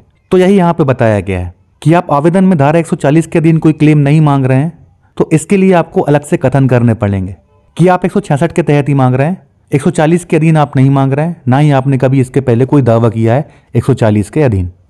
यही हमने आवेदन में लिखा है कि पूर्व में आवेदक द्वारा कोई अन्य दावा ड्राइवर मालिक या बीमा कंपनी के विरुद्ध किया गया है तो यह कथन हो गया कि नहीं किया गया। 165 में क्या है, ऊपर हम डिसाइड कर चुके हैं कि किस व्यक्ति को मोटर दुर्घटना दावा अधिकरण का सदस्य बनाया जाएगा। तो पहले में बताया गया कि सरकार क्या है, दावा अधिकरण बनाएगी और इसकी सूचना राजपत्र में प्रकाशित करेगी। जब भी कोई कानून बनता है तो राजपत्र में उसे प्रकाशित किया जाता है। सरकार कोई भी नए नियम नए कानून लेके आती है तो इसमें प्रकाशित करवाया जाता है, उसके बाद ही उसे लागू किया जाता है। तो जब भी कोई दुर्घटना दावा अधिकरण सरकार बनाएगी तो राजपत्र में प्रकाशित करेगी। सेकंड पे आते हैं कि दावा अधिकरण उतने सदस्यों से मिलकर बनेगा जितने राज्य सरकार नियुक्त करना ठीक समझे। मतलब जितना सरकार चाहे उतने सदस्य क्या है नियुक्त कर सकती है दावा अधिकरण के लिए, अर्थात जजेस की नियुक्ति कर सकती है। जैसे मान लीजिए मैं जहां पर रहता हूं, अब यहाँ पे क्या है 2 एडिशनल डिस्ट्रिक्ट जज बैठे हैं, अर्थात 2 अतिरिक्त जिला न्यायाधीश यहाँ पे बैठे हैं। छोटा सा शहर है, शहर को क्या है 2 पार्ट में डिवाइड कर दिया है। ये उतने एरिया में जितने एक्सीडेंट होंगे उनके केस क्या है पहली कोर्ट में आएंगे, और शहर के दूसरे साइड जितने एक्सीडेंट होंगे उनके क्लेम केस सेकंड वाले के पास आएंगे। तो यहाँ पे क्या है 2 की नियुक्ति कर दी। अब मान लीजिए शहर थोड़ा बड़ा हो जाएगा तो 3 की नियुक्ति, 4 की नियुक्ति, जितना भी सरकार चाहे पॉपुलेशन के हिसाब से उतने नियुक्त कर सकती। थर्ड में क्या है कंडीशन बता दी कि दावा अधिकरण का सदस्य किसको नियुक्त नहीं किया जाएगा, आहर अर्थात पात्र नहीं होगा। ऐसा कौन व्यक्ति है, वह व्यक्ति तभी पात्र होगा, पहला तो क्या है वो उच्च न्यायालय का न्यायाधीश ना हो या ना रहा हो, अर्थात उसका उच्च न्यायालय का न्यायाधीश होना आवश्यक है, या फिर पहले रह चुका हो। ऐसे व्यक्ति को ही क्या है दावा अधिकरण का सदस्य बनाया जाएगा। लेकिन ऊपर तो हमने जिला न्यायाधीश लिखा है, तो पर यहाँ उच्च न्यायाधीश कहां से आ गया। चलिए सेकंड पॉइंट पढ़ लेते हैं, क्लियर हो जाएगा। दूसरा, उस व्यक्ति को जो कि जिला न्यायाधीश ना रहा हो, अर्थात या तो व्यक्ति जिला न्यायाधीश है या फिर पहले रह चुका हो। तो ऊपर हमने डिसाइड किया था जिला न्यायाधीश को ही बनाया जाता है, तो ये लिखा है जिला न्यायाधीश को बनाया जाता। तो जिला न्यायाधीश या अतिरिक्त जिला न्यायाधीश, इनको ही बनाया जाता है। और ये उच्च न्यायालय के न्यायाधीश को कहाँ बनाया जाता है? अपीलेट ट्रिब्यूनल में बनाया जाता है, अर्थात अपीली दावा अधिकरण में। मान लीजिए आप यहाँ से केस हार गए तो अपील कहाँ करेंगे? इनकी कोर्ट में करेंगे, लेकिन केस तो इनके यहाँ ही चलना है। आप मान लीजिए कोर्ट ने ज्यादा क्लेम मान दिया या क्लेम खारिज ही कर दिया, तो भाई स्वाभाविक सी बात है आप अपील तो करेंगे उसकी कि इनने सही नहीं किया हमारे साथ। तो इसके लिए आप जाएंगे उच्च न्यायालय के न्यायाधीश के पास। इनको ही उस अपीलेट ट्रिब्यूनल का जज बनाया जाता है, अर्थात सदस्य बनाया जाता है। जैसे जब आप कोई केस हार जाते हैं तो उसकी अपील कहाँ करते हैं? हाई कोर्ट में करते हैं। ऐसे ही इनके यहाँ से कोई केस आप हार जाते हैं क्लेम का, तो उसकी अपील करेंगे आप इनकी कोर्ट में। फोर्थ में क्या बताया है कि यदि 2 या 2 से अधिक दावा अधिकरण गठित किए गए हैं तो वहां राज्य सरकार साधारण या विशेष आदेश द्वारा उनके कामकाज के वितरण का विनियमन करेगी। जैसे मैंने मेरे यहाँ का बताया था कि मेरे यहाँ 2 दुर्घटना दावा अधिकरण है, अर्थात 2 अतिरिक्त जिला न्यायाधीश बैठे हुए हैं। तो दोनों को क्या है, आधा आधा हिस्सा बांट दिया है कि आप उस क्षेत्र के केस आप देखेंगे क्लेम के, इस क्षेत्र के केस आप देखेंगे। शहर को बीच में से 2 भागों में बांट दिया। तो इसी प्रकार उनके कामकाज का वितरण कर दिया। आइए अब देखते हैं कि इंपॉर्टेंट डॉक्यूमेंट्स क्या होते हैं। ऊपर हमने बेसिक समझ लिया है कि कोर्ट कौन सी होगी, उसका सदस्य कौन होगा, कौन कौन लोग आवेदन लगा सकते हैं कोर्ट में। अब देखते हैं कि क्लेम केस दायर करने के लिए क्या डॉक्यूमेंट्स आपको आवश्यक हैं। पहला तो जेएमएफसी कोर्ट में दायर एक्सीडेंट केस की एफआईआर, फाइनल रिपोर्ट, उसकी ऑर्डर शीट, आरोप पत्र यदि चार्ज लग गया उसमें तो, नजरिया नक्शा, जब्ती पत्रक, पुलिस कथन, मैकेनिकल रिपोर्ट, एमएलसी रिपोर्ट, निर्णय यदि हो गया हो। मतलब कि संपूर्ण चालान आपको चाहिए होगा क्लेम केस के लिए। हमने स्टार्टिंग क्रिमिनल केस से ही की थी कि 2 केस चलेंगे, एक क्रिमिनल केस जो कि एफआईआर बेस पे होगा, एक ये क्लेम केस जो आप दायर करने जा रहे हैं अभी। तो इसके लिए आपको उस क्रिमिनल केस की एफआईआर अर्थात कंप्लीट चालान चाहिए होगा। भैया प्रूफ कैसे करेंगे कि आपका एक्सीडेंट हुआ था? उसके लिए आपको इसकी जरूरत पड़ेगी, क्योंकि पुलिस ने इसमें ऑलरेडी सब कुछ करके रखा है।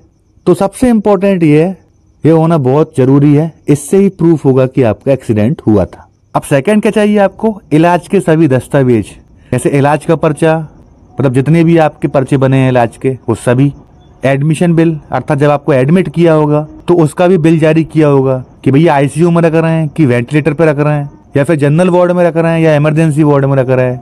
हर वार्ड का अलग अलग बिल होता है। इमरजेंसी असेसमेंट, मतलब मान लीजिए ऑक्सीजन लगाया उनने अर्जेंट में आपको या कोई अन्य फैसिलिटी प्रोवाइड की, तो उसके बिल भी, जितनी भी दवाइयाँ खर्च हुई, इंजेक्शन बॉटल, आईपीडी बिल आता है, डिस्चार्ज समरी है, और जितने भी प्रकार के बिल हो, तो सभी बिल लेके आइएगा आप। पूरे बिलों की जरूरत पड़ेगी, एक बिल भी मत छोड़िएगा, क्योंकि बूंद बूंद से ही घड़ा भरता है। लमसम क्लेम चाहिए आपको तो सभी बिल की आवश्यकता होगी। और यदि घायल व्यक्ति को हॉस्पिटल लाने ले जाने में यदि कोई गाड़ी बुकिंग की हो तो उसके बिल भी ले आइएगा। सभी दस्तावेज मिल जाने के बाद पीड़ित व्यक्ति और मृत्यु होने की स्थिति में उत्तराधिकारियों को केस दायर करने के लिए एडवोकेट को अधिकृत करना होता है, जिससे कि motor accident claim case court में दायर किए जा सके। एडवोकेट को अधिकृत करने के बाद एडवोकेट ऊपर बताए गए दस्तावेजों के आधार पर क्लेम केस का आवेदन तैयार करते हैं। अब होती है यहाँ पे वकील साहब की एंट्री। इतने डॉक्यूमेंट्स लेके आप पहुंच जाइए।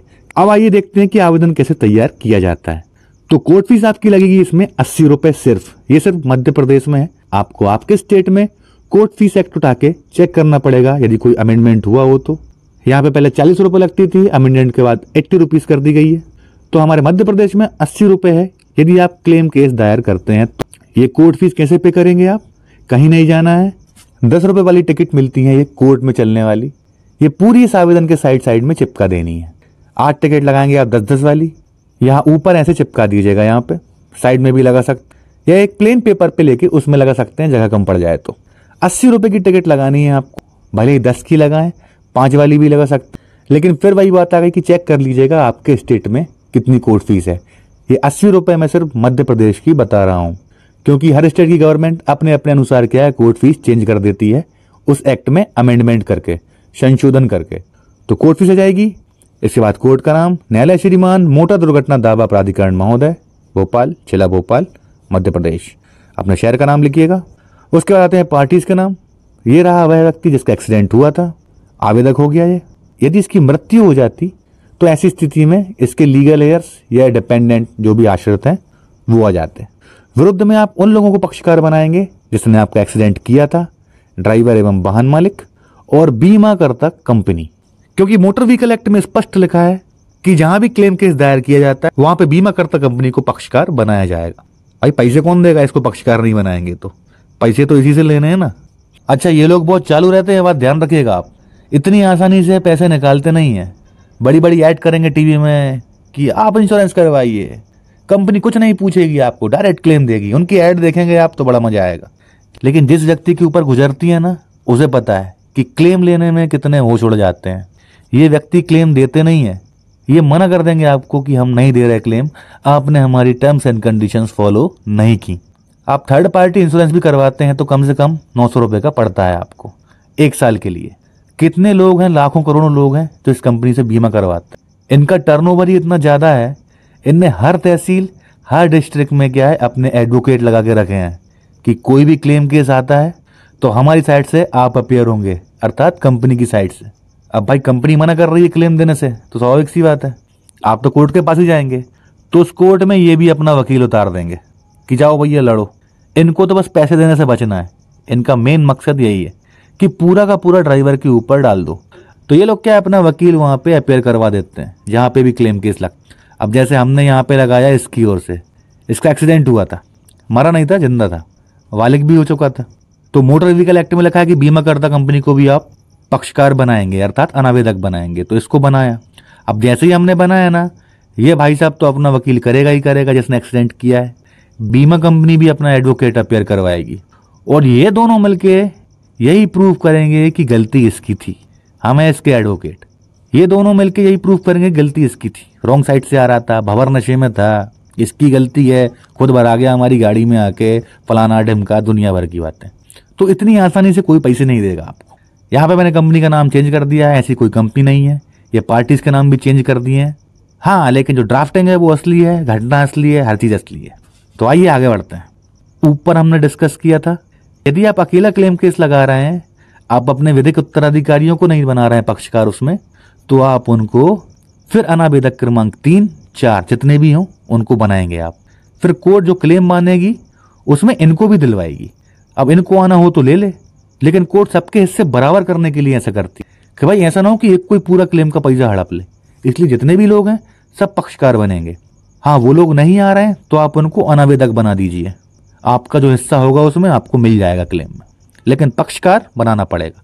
और प्रस्तुत दिनांक किस दिन प्रस्तुत किया जा रहा है ये आवेदन, और यहाँ पे आ गया टाइटल हमारा, आवेदन पत्र अंतर्गत धारा 166 मोटर दुर्घटना दावा अधिनियम। अच्छा, इसकी एग्जैक्ट ड्राफ्टिंग आपको देखने को मिलेगी। जब भी आप क्लेम केस का आवेदन बनाएंगे इसी प्रकार बनाएंगे। ध्यान से देखिएगा। आवेदक की ओर से निम्नलिखित निवेदन है।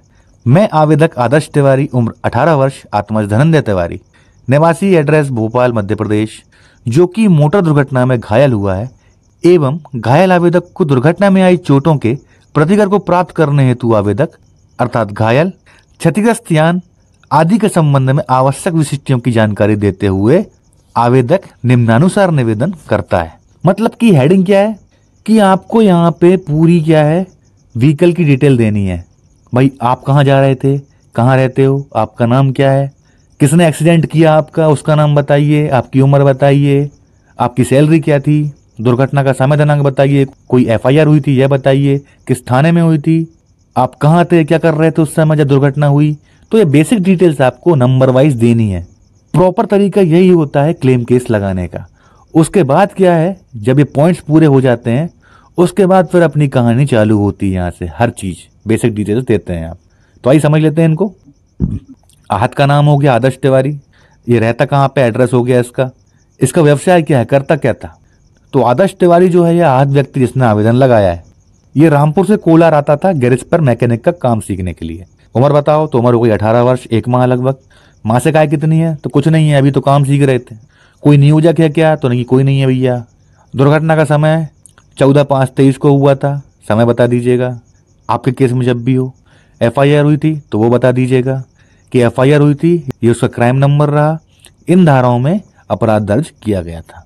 क्या दुर्घटना के अंतर्गत यान में यात्रा कर रहा था, तो इसकी डिटेल्स देनी पड़ेगी आपको कि आप कहाँ थे जब दुर्घटना हुई थी। तो इतनी तारीख को दिन में 10:50 पर आवेदक अनावेदक क्रमांक 1 के स्वामित्व के वाहन ऑटो क्रमांक MP 04R 2765 एवं अन्य सवारियों के साथ यात्रा कर रहा था। मतलब कि जो आवेदक इसमें है, जिसके ऊपर क्लेम केस लगाया है इसने, अनावेदक के ऊपर, ये इसके ऊपर, ये व्यक्ति क्या है, इसके ऑटो में बैठ के जा रहा था, अंदर बैठा था इसके ऑटो में। तो ऐसे केस भी आप दायर कर सकते हैं। जरूरी नहीं है कि कोई एक्सीडेंट करे आपका सामने से आकर, दो गाड़ियां टकराएं आपस में। आप जिस गाड़ी में बैठे हैं, यदि उसका एक्सीडेंट हो जाता है, कहीं खम्भे में, दीवार में या गाड़ी से कहीं भी टकराती है, तो उस ड्राइवर के वाहन मालिक के ऊपर, ड्राइवर के ऊपर, यहाँ पे तो ड्राइवर और वाहन मालिक एक ही हैं। यदि ये अलग अलग होते तो सबसे पहले ड्राइवर का नाम आता, फिर वाहन मालिक का नाम आता, फिर बीमा करता कंपनी का नाम आता। यदि मालिक और ड्राइवर दोनों एक ही हैं, अर्थात मालिक और गाड़ी को चलाने वाला, इसलिए यहाँ पे कंबाइन नाम लिखा है। ये व्यक्ति आवेदक क्या है, इसके ऑटो में बैठ के यात्रा कर रहा था, अन्य सवारियों के साथ यात्रा कर रहा था। कोलार रोड भोपाल में आयशर शोरूम के सामने वाहन क्रमांक 1 MP 04 LA 2369, जो कि क्या है, रोड के साइड में खड़ा हुआ था और किसी दुकान का सामान अर्थात किराने का सामान उसमें से उतर रहा था। कुछ मजदूर लोग थे, उसमें से सामान उतार रहे थे और वो साइड में लगा था दुकान के सामने। तभी कोलार तरफ से शाहपुरा पहुंचने वाले उपरोक्त वाहन अर्थात इस वाहन, उस अनावेदक का ऑटो, वो अनावेदक ही उसे चला रहा था। तो शाहपुरा पहुंचने वाले उपरोक्त वाहन जिसमें आवेदक यात्रा कर रहा था, तो अनावेदक क्रमांक 1 अर्थात ऑटो का मालिक और ड्राइवर ने तेजी से एवं लापरवाही से चलाकर उपरोक्त खड़े हुए लोडिंग वाहन में, मतलब ये वाहन जो साइड में खड़ा था, इसमें से किराने का सामान उतर रहा था, इसने ले जाके क्या है, उसमें सीधी भर दी पीछे से, डायरेक्ट से टक्कर मार दी खड़ी गाड़ी में, जिससे आवेदक सहित अन्य सवारियों को भी चोटें आई। तो ये कॉलम है, तो ये आप इसमें मेंशन करेंगे डिटेल्स। यदि आप कहीं खड़े थे साइड में या बस स्टैंड पर ही खड़े थे, वहां कोई स्टैंड पर गाड़ी चढ़ा देता है आपके ऊपर, तो आप वैसा लिखेंगे। यहाँ लिखेंगे नहीं, यात्रा नहीं कर रहा था, फिर पूरी बात बताएंगे कि मैं वहां खड़ा था, अब ये तो यहाँ पे यात्रा कर रहा था, इसलिए हमने ये डिटेल लिख दी। यदि आप कहीं खड़े थे या पैदल चल रहे थे और कोई बैक साइड से, फ्रंट साइड से एक्सीडेंट कर देता है, तो वैसा लिखेंगे आप। क्या क्षतिग्रस्त व्यक्ति आयकर संदाय करते हैं, मतलब कि जिसका एक्सीडेंट हुआ है, क्या वह इनकम टैक्स फिल करता है? तो भैया नहीं करता, मैकेनिक आदमी कहाँ से कर देगा, पैसे ही नहीं है उसके पास। तो अब बताना है जिसने एक्सीडेंट किया उस गाड़ी का प्रकार, उसका नंबर, ब्लैक कलर का ऑटो जिसका पंजीयन क्रमांक MP 04R इतना है। दुर्घटना जिसने की उस वाहन के स्वामी का नाम, तो अनावेदक क्रमांक 1 ही वाहन का चालक एवं वाहन का स्वामी है। सिद्धार्थ कुमार, उम्र और निवासी सब लिख देंगे उसकी डिटेल, जिसने एक्सीडेंट किया है आपका। यहाँ पे वाहन स्वामी की बात हो रही है, यहाँ पे वाहन चालक का नाम, तो वही का वही उतार देंगे। यदि वाहन का स्वामी और ड्राइवर अलग अलग हैं तो वैसे डिटेल लिखेंगे आप। अब जिस वाहन ने आपका एक्सीडेंट किया, उस वाहन का इंश्योरेंस किस कंपनी ने किया था, आपको उस कंपनी की डिटेल्स देनी है। ये डिटेल्स आपको जब आप वो चालान निकलवाएंगे, मैंने बोला था सर्टिफाइड कॉपी आप निकलवाएंगे जब FIR दर्ज होगी आप, क्योंकि वही प्रूफ रहेगा कि आपका एक्सीडेंट हुआ था। और जब एक्सीडेंट होता है तो पुलिस क्या है, गाड़ी सहित पूरे दस्तावेज जब्त कर लेती है। तो ये ड्राइवर का नाम, गाड़ी के मालिक का नाम, इंश्योरेंस है कि नहीं है, यदि है तो उसकी पॉलिसी नंबर क्या है, ये सब डिटेल आपको उस चालान में देखने के लिए मिल जाएंगी। तो ये रहा पॉलिसी नंबर, उसका प्रभावी दिनांक, मतलब कितने टाइम से कितने टाइम तक वैलिड थी, और उस इंश्योरेंस कंपनी का एड्रेस भी आपको हर चीज मेंशन करनी पड़ेगी कि जब नोटिस भेजा जाएगा तो इसी एड्रेस पर भेजा जाएगा। अगला क्या है कि क्या पूर्व में आवेदक द्वारा कोई अन्य दावा ड्राइवर, मालिक, बीमा कंपनी के विरुद्ध किया है। कई लोग क्या होशियार होते हैं, ऊपर हमने एक सेक्शन देखा था, ये रहा वो सेक्शन 166। इसके सेकंड पैरा में हमने देखा था कि वो व्यक्ति जिसका एक्सीडेंट हुआ है कहाँ कहाँ क्लेम केस लगा सकता है, जहां वह रहता है, जहां दुर्घटना हुई या जिसने एक्सीडेंट किया वहां पर भी लगा सकता, 3 जगह। अब कुछ लोग क्या होशियारी करते हैं, तीनों जगह केस लगा देते हैं, 3 क्लेम केस। अभी एक वाक्य मेरे सामने आया था थोड़े दिन पहले, एक व्यक्ति है, उसकी मृत्यु हो जाती है, जहां मैं रहता हूं वहां के जिले में भी केस लगा देता है उस मृत व्यक्ति के पिताजी, और उसकी वाइफ से केस लगवाते हैं जिस कोर्ट में प्रैक्टिस करता हूं वहां पे। अब पक्षकार परेशान कि इस व्यक्ति ने 2 केस लगा दिए, अब क्या करें हम। तो कुछ लोग क्या ऐसी होशियारी करते हैं, तो ध्यान रखिएगा, यहाँ के रहेंगे ना वहां के रहेंगे। स्टार्टिंग में ही बोला था कि न्यायाधीश की दहलीज पर साफ और स्वच्छ हाथों से जाना, नहीं तो कोई राहत नहीं मिलेगी। यदि कोर्ट को पता चल गया तो यही बात यहाँ पे बतानी पड़ेगी कि नहीं भैया हमने कहीं कोई पहले केस नहीं लगाया है, पहली बार यहीं लगा रहे हैं। अब क्षतिग्रस्त से नातेदारी क्या है, तो आवेदक स्वयं लगा रहा है। मृत्यु हो जाती तो वहां पे फिर क्या है, विधिक प्रतिनिधियों या फिर आश्रित का नाम आ जाता, जैसे माता का नाम, पत्नी का नाम, या फिर पिता है तो पिता का नाम, बच्चे तो बच्चों का नाम। अब यहाँ पे तो मृत्यु हुई नहीं है तो आवेदक क्या है, स्वयं लगा रहा है। दावा की गई संपत्ति का हक, मतलब किससे राहत चाहते हो आप? तो आवेदक अनावेदक क्रमांक 1 और 2 से संयुक्तः या पृथक पृथक क्षतिपूर्ति राशि पाने का वैधानिक अधिकारी है। मतलब जिसने हमारा एक्सीडेंट किया या तो वो दे या फिर बीमा कंपनी दे, या तो आधी आधी मिलकर दे दें या पूरी पूरी कोई एक दे दे, हमको इससे मतलब नहीं है। हम तो इन दोनों से चाहते हैं, अब वो जैसे भी दें हमको। ये हो गई बेसिक डिटेल्स 18 पॉइंट्स। अब यहाँ से स्टोरी पूरी चालू होती है, इसको आप पढ़ लीजिएगा। मेरा मेन मकसद इनको समझाना था, जो मैंने समझा दिया आपको डिटेल में, क्योंकि आवेदन बहुत बड़ा है। पूरी स्टोरी लिखी है यहाँ पे कि टक्कर मार दी थी, ऑटो में बैठा था, एक छोटा हाथी अर्थात टेम्पो ट्रक्स खड़ा था वहाँ पे, जिससे किराने का सामान उतर रहा था।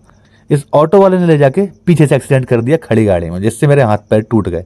और कहाँ कहाँ इलाज चला मेरा, शिकायत थाने में दी थी, फिर मुझे हॉस्पिटल लेके जाया गया, वहाँ पे किस डॉक्टर ने मेरा इलाज किया, किस हॉस्पिटल में एडमिट हुआ, फिर कहाँ रेफर किया गया, मुझे आने जाने में कितने पैसे खर्च हुए, कब से कब तक एडमिट रहा, कितने ऑपरेशन हुए, कहाँ कहाँ चोटें लगी।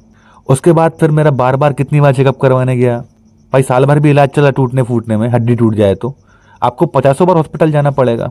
आप गाड़ी भी बुक करेंगे यदि आपके पास कार नहीं है तो इतनी तारीख को हम इतनी बार हॉस्पिटल इलाज करवाने गए वापस, फिर ऑपरेशन सक्सेसफुल नहीं हो पाया तो फिर तो ऑपरेशन करवाना पड़ा, 3 बार ऑपरेशन हो गया।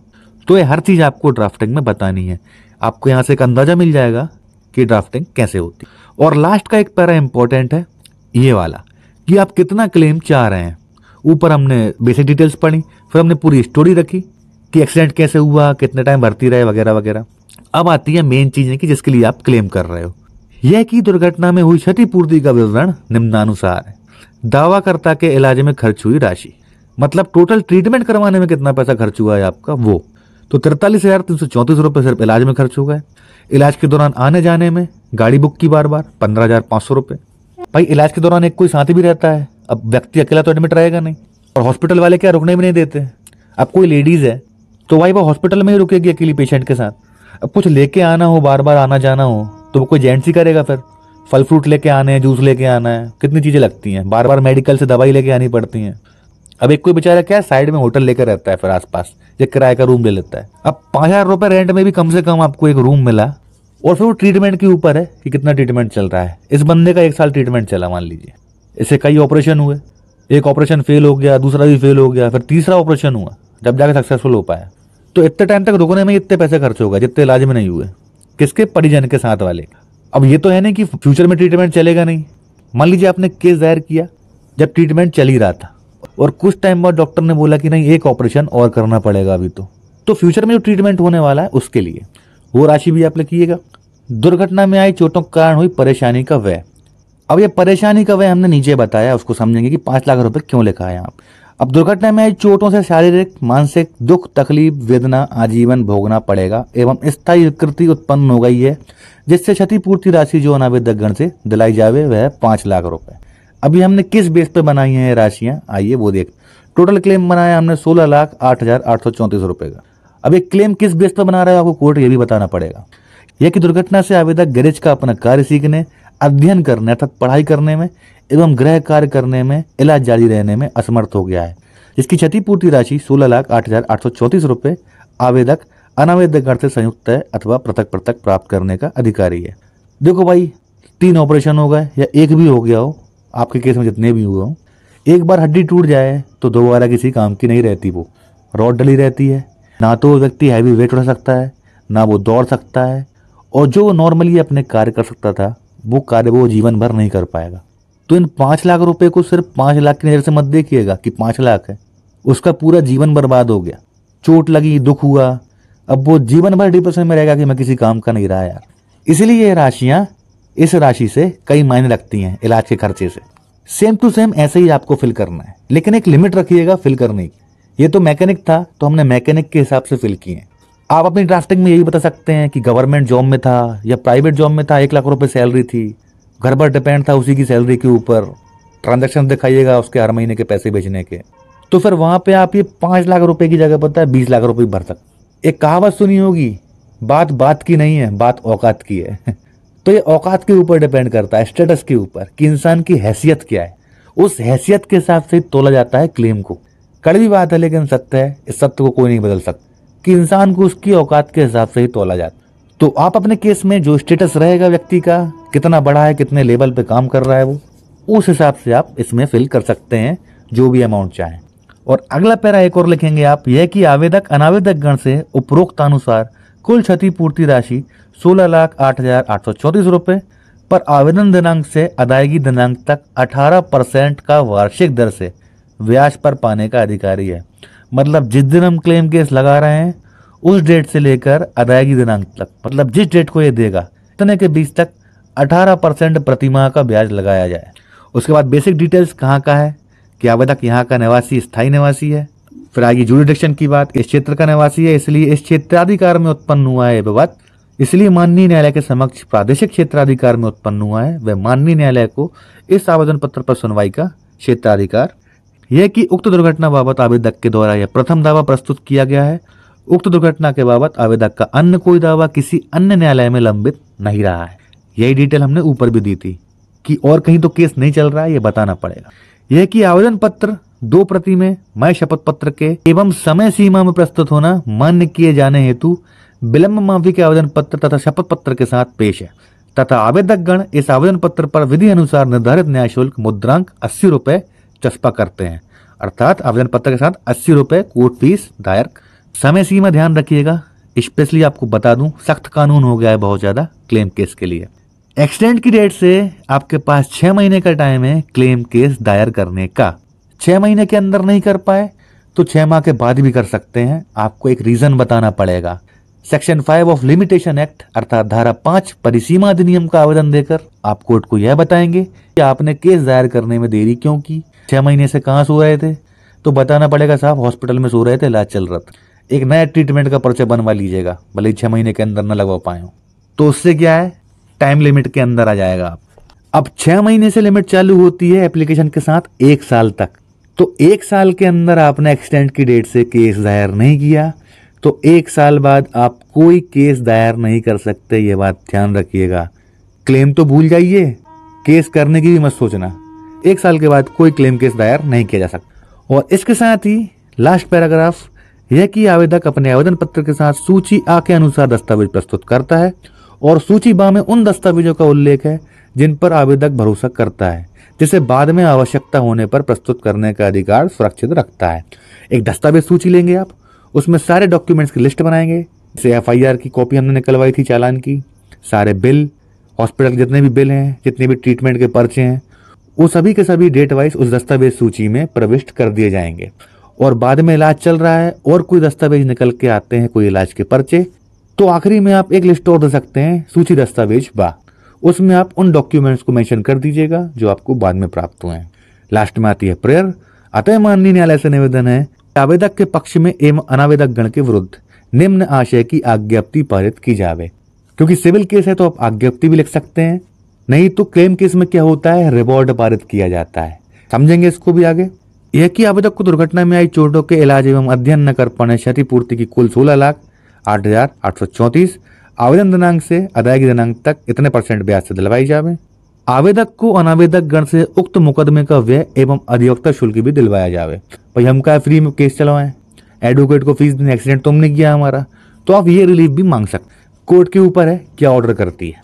अन्य अनुतोष जो माननीय न्यायालय उचित समझे वह भी आवेदक को अनावेदक गण से दिलाया जावे। भाई मान लीजिए कोई रिलीफ मांगना भूल जाते हैं आप, तो आप ये लाइन मेंशन जरूर करिएगा।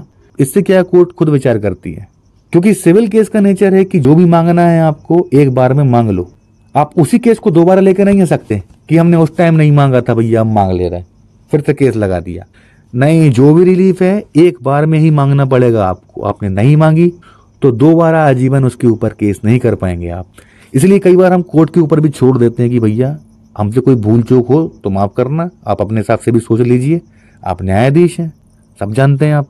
लास्ट में स्थान, दिनांक, और हमेशा क्या है जब भी वाद पत्र तैयार होता है ये भी एक प्रकार से वाद पत्र ही है, क्योंकि पूरी प्रक्रिया सिविल केस की अपनाई जाएगी। ये भी एक प्रकार से आपने एक सिविल सूट ही बनाया, ये मान के चलिए आप। सिविल सूट का हमेशा क्या सत्यापन होता है, जैसे शपथ पत्र का होता है उसी प्रकार सिविल सूट का भी करना पड़ता है। इसी प्रकार आपको इस आवेदन का भी करना पड़ेगा सत्यापन। तो मैं आदर्श तिवारी निवासी यहाँ का ये सत्यापित करता हूँ कि उक्त आवेदन पत्र में वर्णित विशिष्टियां मेरे निजी ज्ञान व विश्वास से एवं मुझे प्राप्त जानकारी के अनुसार एवं मेरे विधिक सलाहकार की राय से सत्य वैसा ही है। मैंने सत्यापन पर आज दिनांक को इतने इतने स्थान पर इतने बजे यह हो गया हमारा आवेदन पत्र तैयार। इसके साथ एक शॉर्ट सा एफिडेविट और देंगे आप। ये रहा एफिडेविट, कोर्ट का नाम, पार्टीज का नाम और वो आवेदक जो एफिडेविट दे रहा है। इसमें आप शॉर्ट में लिखेंगे कि मैंने एक आवेदन पत्र प्रस्तुत किया है धारा 166 मोटर दुर्घटना दावा अधिनियम का, जिसे मैंने पढ़कर समझ लिया है और उसमें जो भी बातें लिखी हैं मेरे निजी ज्ञान से सही हैं और मेरी जानकारी के अनुसार सही हैं। और मैंने इस आवेदन को प्रस्तुत करने हेतु ये एडवोकेट को अधिकृत कर लिया है और मैं शपथ पत्र उक्त वर्णित आवेदन के साथ न्यायालय में प्रस्तुत करने हेतु घोषित करता हूं। और इसका भी आप सत्यापन करेंगे कि शपथ पत्र में जो भी बातें लिखी हैं मैंने पढ़कर समझ ली हैं और बिल्कुल सही हैं। कल को जो भी हो उसके लिए मैं ही जिम्मेदार रहूंगा। मोटर दुर्घटना क्लेम केस दायर करने की समय सीमा 6 माह है, जैसा कि मैंने ऊपर बताया था आपको। अर्थात 6 माह के भीतर केस दायर कर दिया जाना आवश्यक है। यदि 6 माह के बाद कोई क्लेम केस दायर किया जाता है तो धारा 5 परिसीमा अधिनियम, इसी को मर्यादा अधिनियम कहा जाता है अर्थात लिमिटेशन एक्ट के तहत एक और आवेदन देना होता है और उसमें कारण बताना पड़ता है कि 6 माह के भीतर दायर क्यों नहीं किया केस। यह मोहलत सिर्फ 6 माह से 1 वर्ष तक के लिए ही मिलती है। 1 वर्ष गुजर जाने के बाद किसी प्रकार का कोई भी क्लेम केस दायर नहीं किया जा सकता। अच्छा, टाइम लिमिट के ऊपर जो 6 महीने की टाइम लिमिट है उसके ऊपर हमारे पास एक शानदार जजमेंट है केरला हाई कोर्ट का। केस का नाम है Akshraj versus ministry of law and justice legislative department, OPMAC number 6 of 2023। इस केस में केरला हाई कोर्ट ने कहा है कि limitation is not the ground to reject claim petition, अर्थात समय सीमा यह आधार नहीं है कि क्लेम की पेटिशन को रिजेक्ट किया जाए। कि 6 महीने की जो टाइम लिमिट है वो किसी काम की नहीं है, बेकार है बिल्कुल। केस 6 महीने बाद भी लगाया जा सकता है। भाई कोई व्यक्ति हॉस्पिटल में एडमिट है, इस हालत में है ही नहीं कि कोर्ट में आके केस लगा दे। अब 6 महीने में ठीक नहीं हो पाएगा तो क्लेम केस नहीं लगा पाएगा क्या? तो इसीलिए केरला हाई कोर्ट ने इस टाइम लिमिट के बारे में बोल दिया कि टाइम लिमिट किसी काम की नहीं है, इसकी कोई ज़रूरत नहीं है। 6 महीने के बाद भी क्लेम केस लगाया जा सकता है, कभी भी लगाया जा सकता है। या आपका क्लेम केस 6 महीने के ऊपर हो रहा हो तो लिमिटेशन एक्ट का जो हमने आवेदन दिया था धारा 5 का वो और जजमेंट साथ में दे दीजिएगा। लेटेस्ट जजमेंट है 2023 का ही है, भले ये केरला हाई कोर्ट का हो, इसका मतलब ये नहीं है कि आप इसको आपकी कोर्ट में या आपके स्टेट में पेश नहीं कर सकते। किसी भी हाई कोर्ट का जजमेंट किसी भी स्टेट के किसी भी कोर्ट में पेश किया जा सकता है। अब मान लीजिए 6 महीने तक आप क्लेम केस दायर नहीं कर पाए तो इसके लिए आपको ये आवेदन देना होगा धारा 5 परिसीमा अधिनियम लिमिटेशन एक्ट का। ये आप तभी देंगे जब आप केस 6 महीने के बाद लगाते हैं। 6 महीने के पहले लगाते हैं तो ये आवेदन देने की कोई ज़रूरत नहीं है। ये ड्राफ्टिंग मैंने इसीलिए ऐसे की है जिससे हर चीज़ को कवर कर सकूं आपके लिए। तो आवेदन में आप यही बताएंगे कि आप 6 महीने बाद दायर क्यों कर रहे हैं, आपको रीज़न बताना है कि आप लेट क्यों हुए। तो पहले पॉइंट में हम बताएंगे कि हमने धारा 166 का एक आवेदन प्रस्तुत किया है क्लेम के लिए। सेकंड में हम ये बताएंगे कि हम लेट क्यों हुए थे। तो इस दिनांक को क्या एक्सीडेंट हुआ, उसके बाद इलाज चलता रहा, 3 महीने बाद डिस्चार्ज किया। तो जब डिस्चार्ज होंगे तभी तो कोर्ट आ पाएंगे। यही बात हमको बतानी है कि आप उस टाइम कर क्या रहे थे जब आपकी 6 महीने की लिमिटेशन चल रही थी। तो क्लेम केस में आमतौर पर यही रीजन बताते हैं हम कि भाई इलाज चल रहा था, और नहीं भी चल रहा हो बाद में आपको ध्यान है कि क्लेम केस लगाना है तो उसके लिए ऑप्शन ये है कि उसी डॉक्टर से इलाज का एक और पर्चा बनवा लीजिए लेटेस्ट बिल्कुल। इससे क्या आपका केस लिमिटेशन में आ जाएगा। भाई जब जागो तब सवेरा। तो वही हमने बता दिया कि डिस्चार्ज हुए 18/8/23 को, तब से लेकर 6 महीने का समय अभी चल रहा है हमारे पास है, तो वैधानिक समय सीमा में प्रस्तुत कर रहे हैं हम आवेदन। लेकिन यदि फिर भी विलंबित माना जाता है तो उसके लिए ये धारा 5 का आवेदन हम दे रहे हैं। देखिए यहाँ पे विलंबित नहीं है, यहाँ पे देरी नहीं हुई है। ये धारा 5 का मैंने इसलिए बनाया है कि आपको पता चल जाए कि लिमिटेशन का आवेदन कैसे बनाना है आपको। अभी जो करंट केस बता रहा हूं मैं, अभी चल रहा है अक्टूबर, ये तो वैसे ही लिमिटेशन में है क्योंकि ये बस आपको समझाने के लिए है। तो यहाँ पे रीजन भी लिख दीजिएगा आप।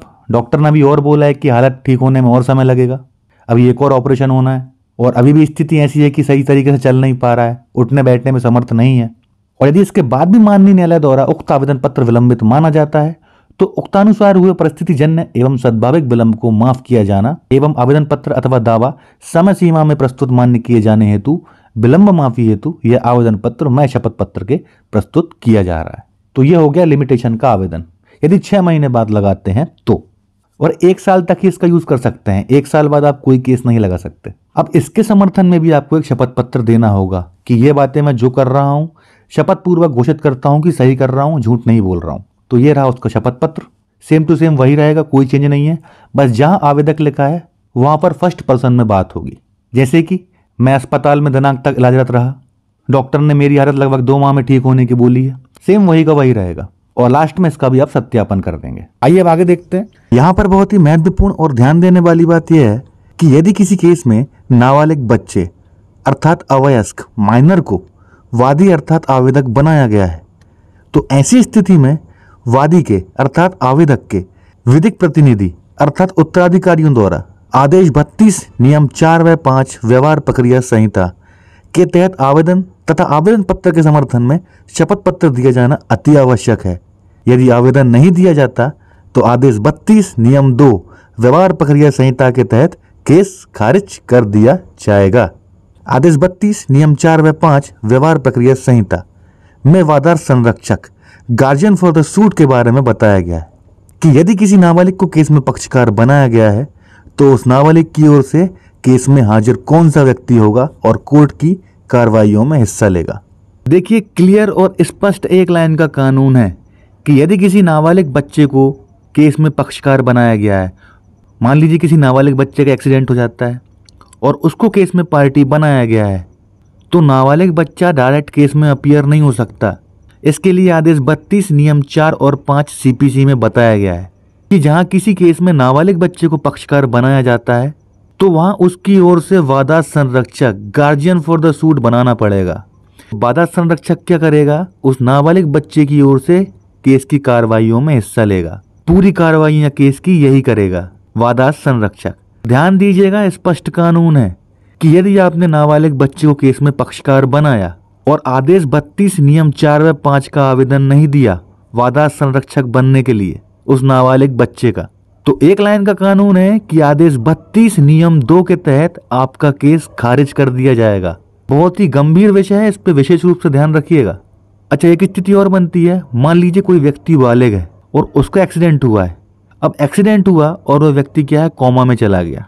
तो ऊपर हमने डिस्कस किया था कि उसके पैर कट जाएं, चलने फिरने लायक ना बचे और कोर्ट ना आ पाए, तो बालिग व्यक्ति क्या है, पावर ऑफ अटर्नी किसी को दे सकता है, मुख्तियारनामा निष्पादित कर सकता है कि कोई दूसरा व्यक्ति उसके बिहाफ में कोर्ट में अपीयर हो।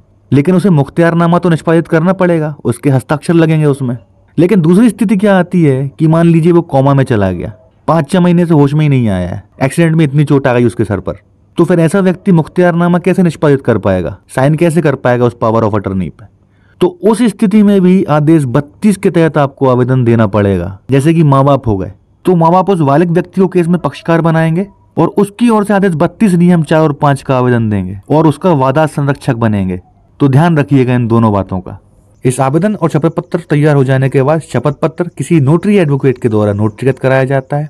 इसके बाद सभी दस्तावेजों की सूची बनाई जाती है और ऊपर हमने जो दस्तावेज इकट्ठे किए थे, जैसे एक्सीडेंट के, क्रिमिनल केस की FIR, इलाज के पर्चे, हॉस्पिटल के बिल आदि, इन सभी दस्तावेजों को दस्तावेज सूची में लिखा जाता है और सूची में संलग्न किया जाता है। इन सभी दस्तावेजों की आवेदन, शपथ पत्र, सूची और सूची के अनुसार लिखे हुए दस्तावेज की एक फाइल बनाकर फोटोकॉपी 3 प्रति में करवानी होती।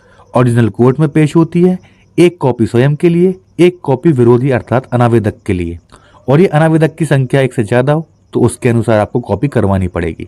ऊपर बताए हुए आवेदन कोर्ट में पेश हो जाने के बाद कोर्ट में तलवाना देना होता है। तलवाना अर्थात अनावेदक के विरुद्ध नोटिस जारी करने का आवेदन। तलवाना प्राप्त हो जाने के बाद कोर्ट CPC की धारा 27, 28, 29 तथा आदेश 5 के तहत अनावेदक को नोटिस जारी करेगी कि अनावेदक कोर्ट में हाजिर हो और केस में अपनी पैरवी करे। कई बार ऐसी स्थिति बनती है कि केस चलते दौरान पीड़ित अर्थात घायल व्यक्ति का इलाज चल रहा होता है। ऐसी स्थिति में हॉस्पिटल द्वारा नए बिल और इलाज के पर्चे दिए जाते हैं, तो इन नए बिल और इलाज के पर्चों को भी कोर्ट में पेश करना होता है, जिससे कि इलाज में खर्च हुई पूरी राशि में क्लेम मिल सके। तो इन नए बिल को और इलाज के पर्चों को कोर्ट में पेश करने के लिए आदेश 7 नियम 14 व्यवहार प्रक्रिया संहिता 1908 का आवेदन कोर्ट में देकर नए बिल और इलाज के पर्चों को कोर्ट में पेश किया जाता है। मतलब कि कोई नए बिल या डॉक्यूमेंट्स निकल के आते हैं, केस चल रहा है और इलाज भी चल रहा है, दोनों साथ साथ चल रहे हैं, तो आपने एक बार जो डॉक्यूमेंट पेश कर दिए, दोबारा आप तभी पेश कर सकते हैं नए डॉक्यूमेंट जब कोर्ट आपको परमिशन दे दे। और ये परमिशन मांगने के लिए आपको आदेश 7 नियम 14 से पठित धारा 151, ये मेन एप्लीकेशन इसके अंडर आदेश 7 नियम 14 के अंदर दी जाती है। आप कोर्ट से निवेदन करते हैं कि दस्तावेज हमको पेश करने का मौका दिया जाए। उक्त प्रकरण आवेदक साक्ष्य हेतु नियत है, मतलब इसमें आवेदक की साक्ष्य होनी है, उसकी गवाही होनी है जिसका एक्सीडेंट हुआ है।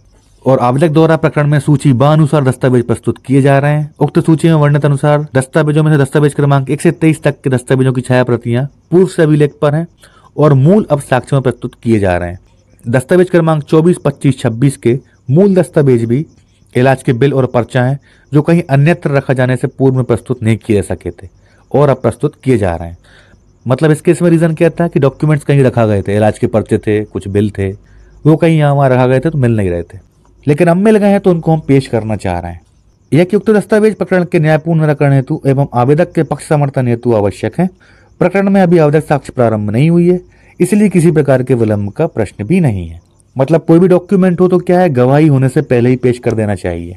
यदि कोई नया डॉक्यूमेंट पेश कर रहे हैं तो ये एप्लीकेशन देना पड़ेगा आपको, और फिर इन डॉक्यूमेंट्स के ऊपर फिर से गवाही होगी, दोबारा गवाह को रिकॉल किया जाएगा। तो कोर्ट बार बार मौका नहीं देती, एक दो बार में ही खत्म कर लीजिएगा या फिर सारे डॉक्यूमेंट्स इकट्ठे करके फिर पेश करिएगा। ये नहीं कि आज नया बिल ले आए, 2 दिन बाद फिर नया बिल ले आए, अगली पेशी पे फिर नया बिल ले आए, ये नहीं चलेगा।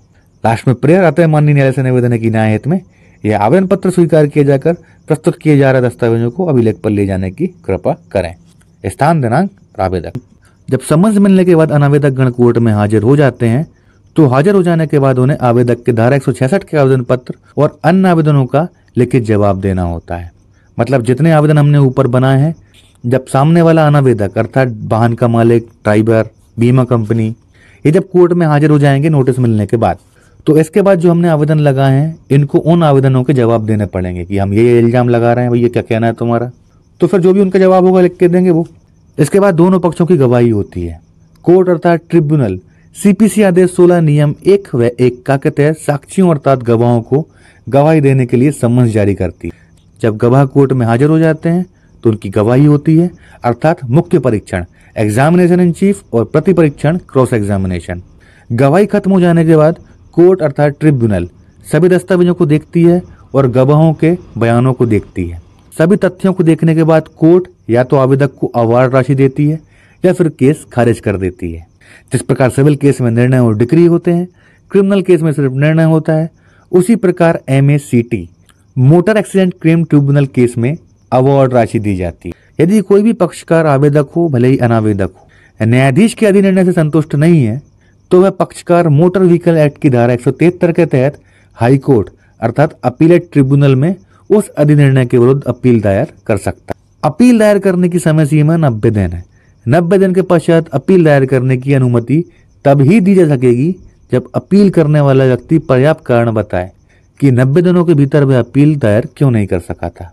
यहाँ पर ध्यान देने वाली बात यह है कि मोटर व्हीकल एक्ट की धारा 173 के तहत यदि अनावेदक जिसे घायल व्यक्ति को पैसे देने का अधिनिर्णय दिया गया है, यदि वह अनावेदक हाई कोर्ट में अपील करना चाहता है तो अपील करने के लिए उसे पहले 25,000 रुपये या क्लेम की राशि की 50% राशि जैसा भी MACT कोर्ट ऑर्डर करे, आदेश करे, उसी MACT में जमा करनी होगी, मोटर एक्सीडेंट क्लेम ट्रिब्यूनल में जमा करनी होगी।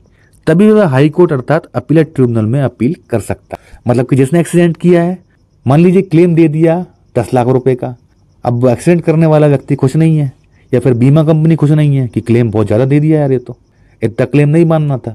तो ऐसी स्थिति में यदि उनको अनावेदक अर्थात एक्सीडेंट करने वाले व्यक्ति को या बीमा कंपनी को इनको अपील करनी हो, हाई कोर्ट में करेंगे अपीलेट ट्रिब्यूनल में, और 90 दिन के अंदर करनी पड़ेगी उनको अपील। और अपील करने के पहले उस MACT कोर्ट में जिसने क्या अधिनिर्णय दिया है, रिवॉर्ड दिया है 10 लाख रुपए का, उसी कोर्ट में 25,000 रुपये या 50% राशि इसी कोर्ट में जमा करनी पड़ेगी। तभी वह हाई कोर्ट में अर्थात अपीलेट ट्रिब्यूनल में अपील कर सकता है, नहीं तो अपील करने की अनुमति नहीं दी जाएगी। और लास्ट, यदि आवेदक अर्थात जिस व्यक्ति का एक्सीडेंट हुआ है उसके द्वारा झूठा या गलत केस दायर किया जाता है या फिर केस गलत लोगों के विरुद्ध दायर किया गया है, मतलब आप सिर्फ खड़े थे वहां पे, आपने ना कोई एक्सीडेंट किया, आपके पास इवनली गाड़ी भी नहीं थी।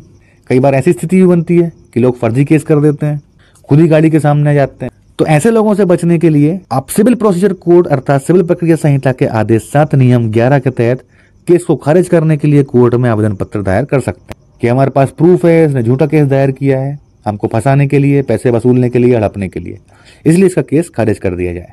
यदि आवेदक और अनावेदक के बीच राजीनामा हो जाता है तो राजीनामा का आवेदन दायर करके या फिर आवेदक केस को विड्रॉ का अर्थ होता है केस वापस लेना, ऐसा करके भी केस को समाप्त कर सकते हैं। आप कोर्ट के बाहर सेटलमेंट कर लीजिए। राजीनामा के आधार पर कोर्ट क्या है उसके बयान ले लेंगे आवेदक के कि हमारा समझौता हो गया है, अब हम केस में कोई प्रक्रिया नहीं चाहते आगे, हम केस विड्रॉ करना चाहते हैं। ऐसी गवाही उसको कोर्ट में देनी पड़ेगी उसके बाद वो राजीनामा स्वीकार हो जाएगा और केस समाप्त हो जाएगा। एक सिविल केस की पूरी कंप्लीट प्रोसेस जाननी है तो आप ये वीडियो दे सकते हैं। इसमें हर एक चीज बताई गई है कि गवाही कैसे होगी, नोटिस कैसे भेजा जाएगा, किन आदेशों और किन नियमों पर पूरा केस चलेगा। बेसिक्स इसमें हर चीज बताई गई है, तो ये वीडियो भी आप देख सकते हैं। तो ये रही दोनों केसों की प्रक्रियाएं। होप गाइस वीडियो आपको पसंद आया होगा। इसकी पीडीएफ चाहिए हो तो डिस्क्रिप्शन में टेलीग्राम चैनल की लिंक दे दी गई है, वहां जाके आप इसकी पीडीएफ डाउनलोड कर सकते हैं। वीडियो पसंद आया हो तो लाइक, शेयर और सब्सक्राइब कर लीजिए। मिलते हैं अगले वीडियो में। मैं एडवोकेट प्रियंक डेमोले आप सभी से विदा लेता हूँ। Thank you so much.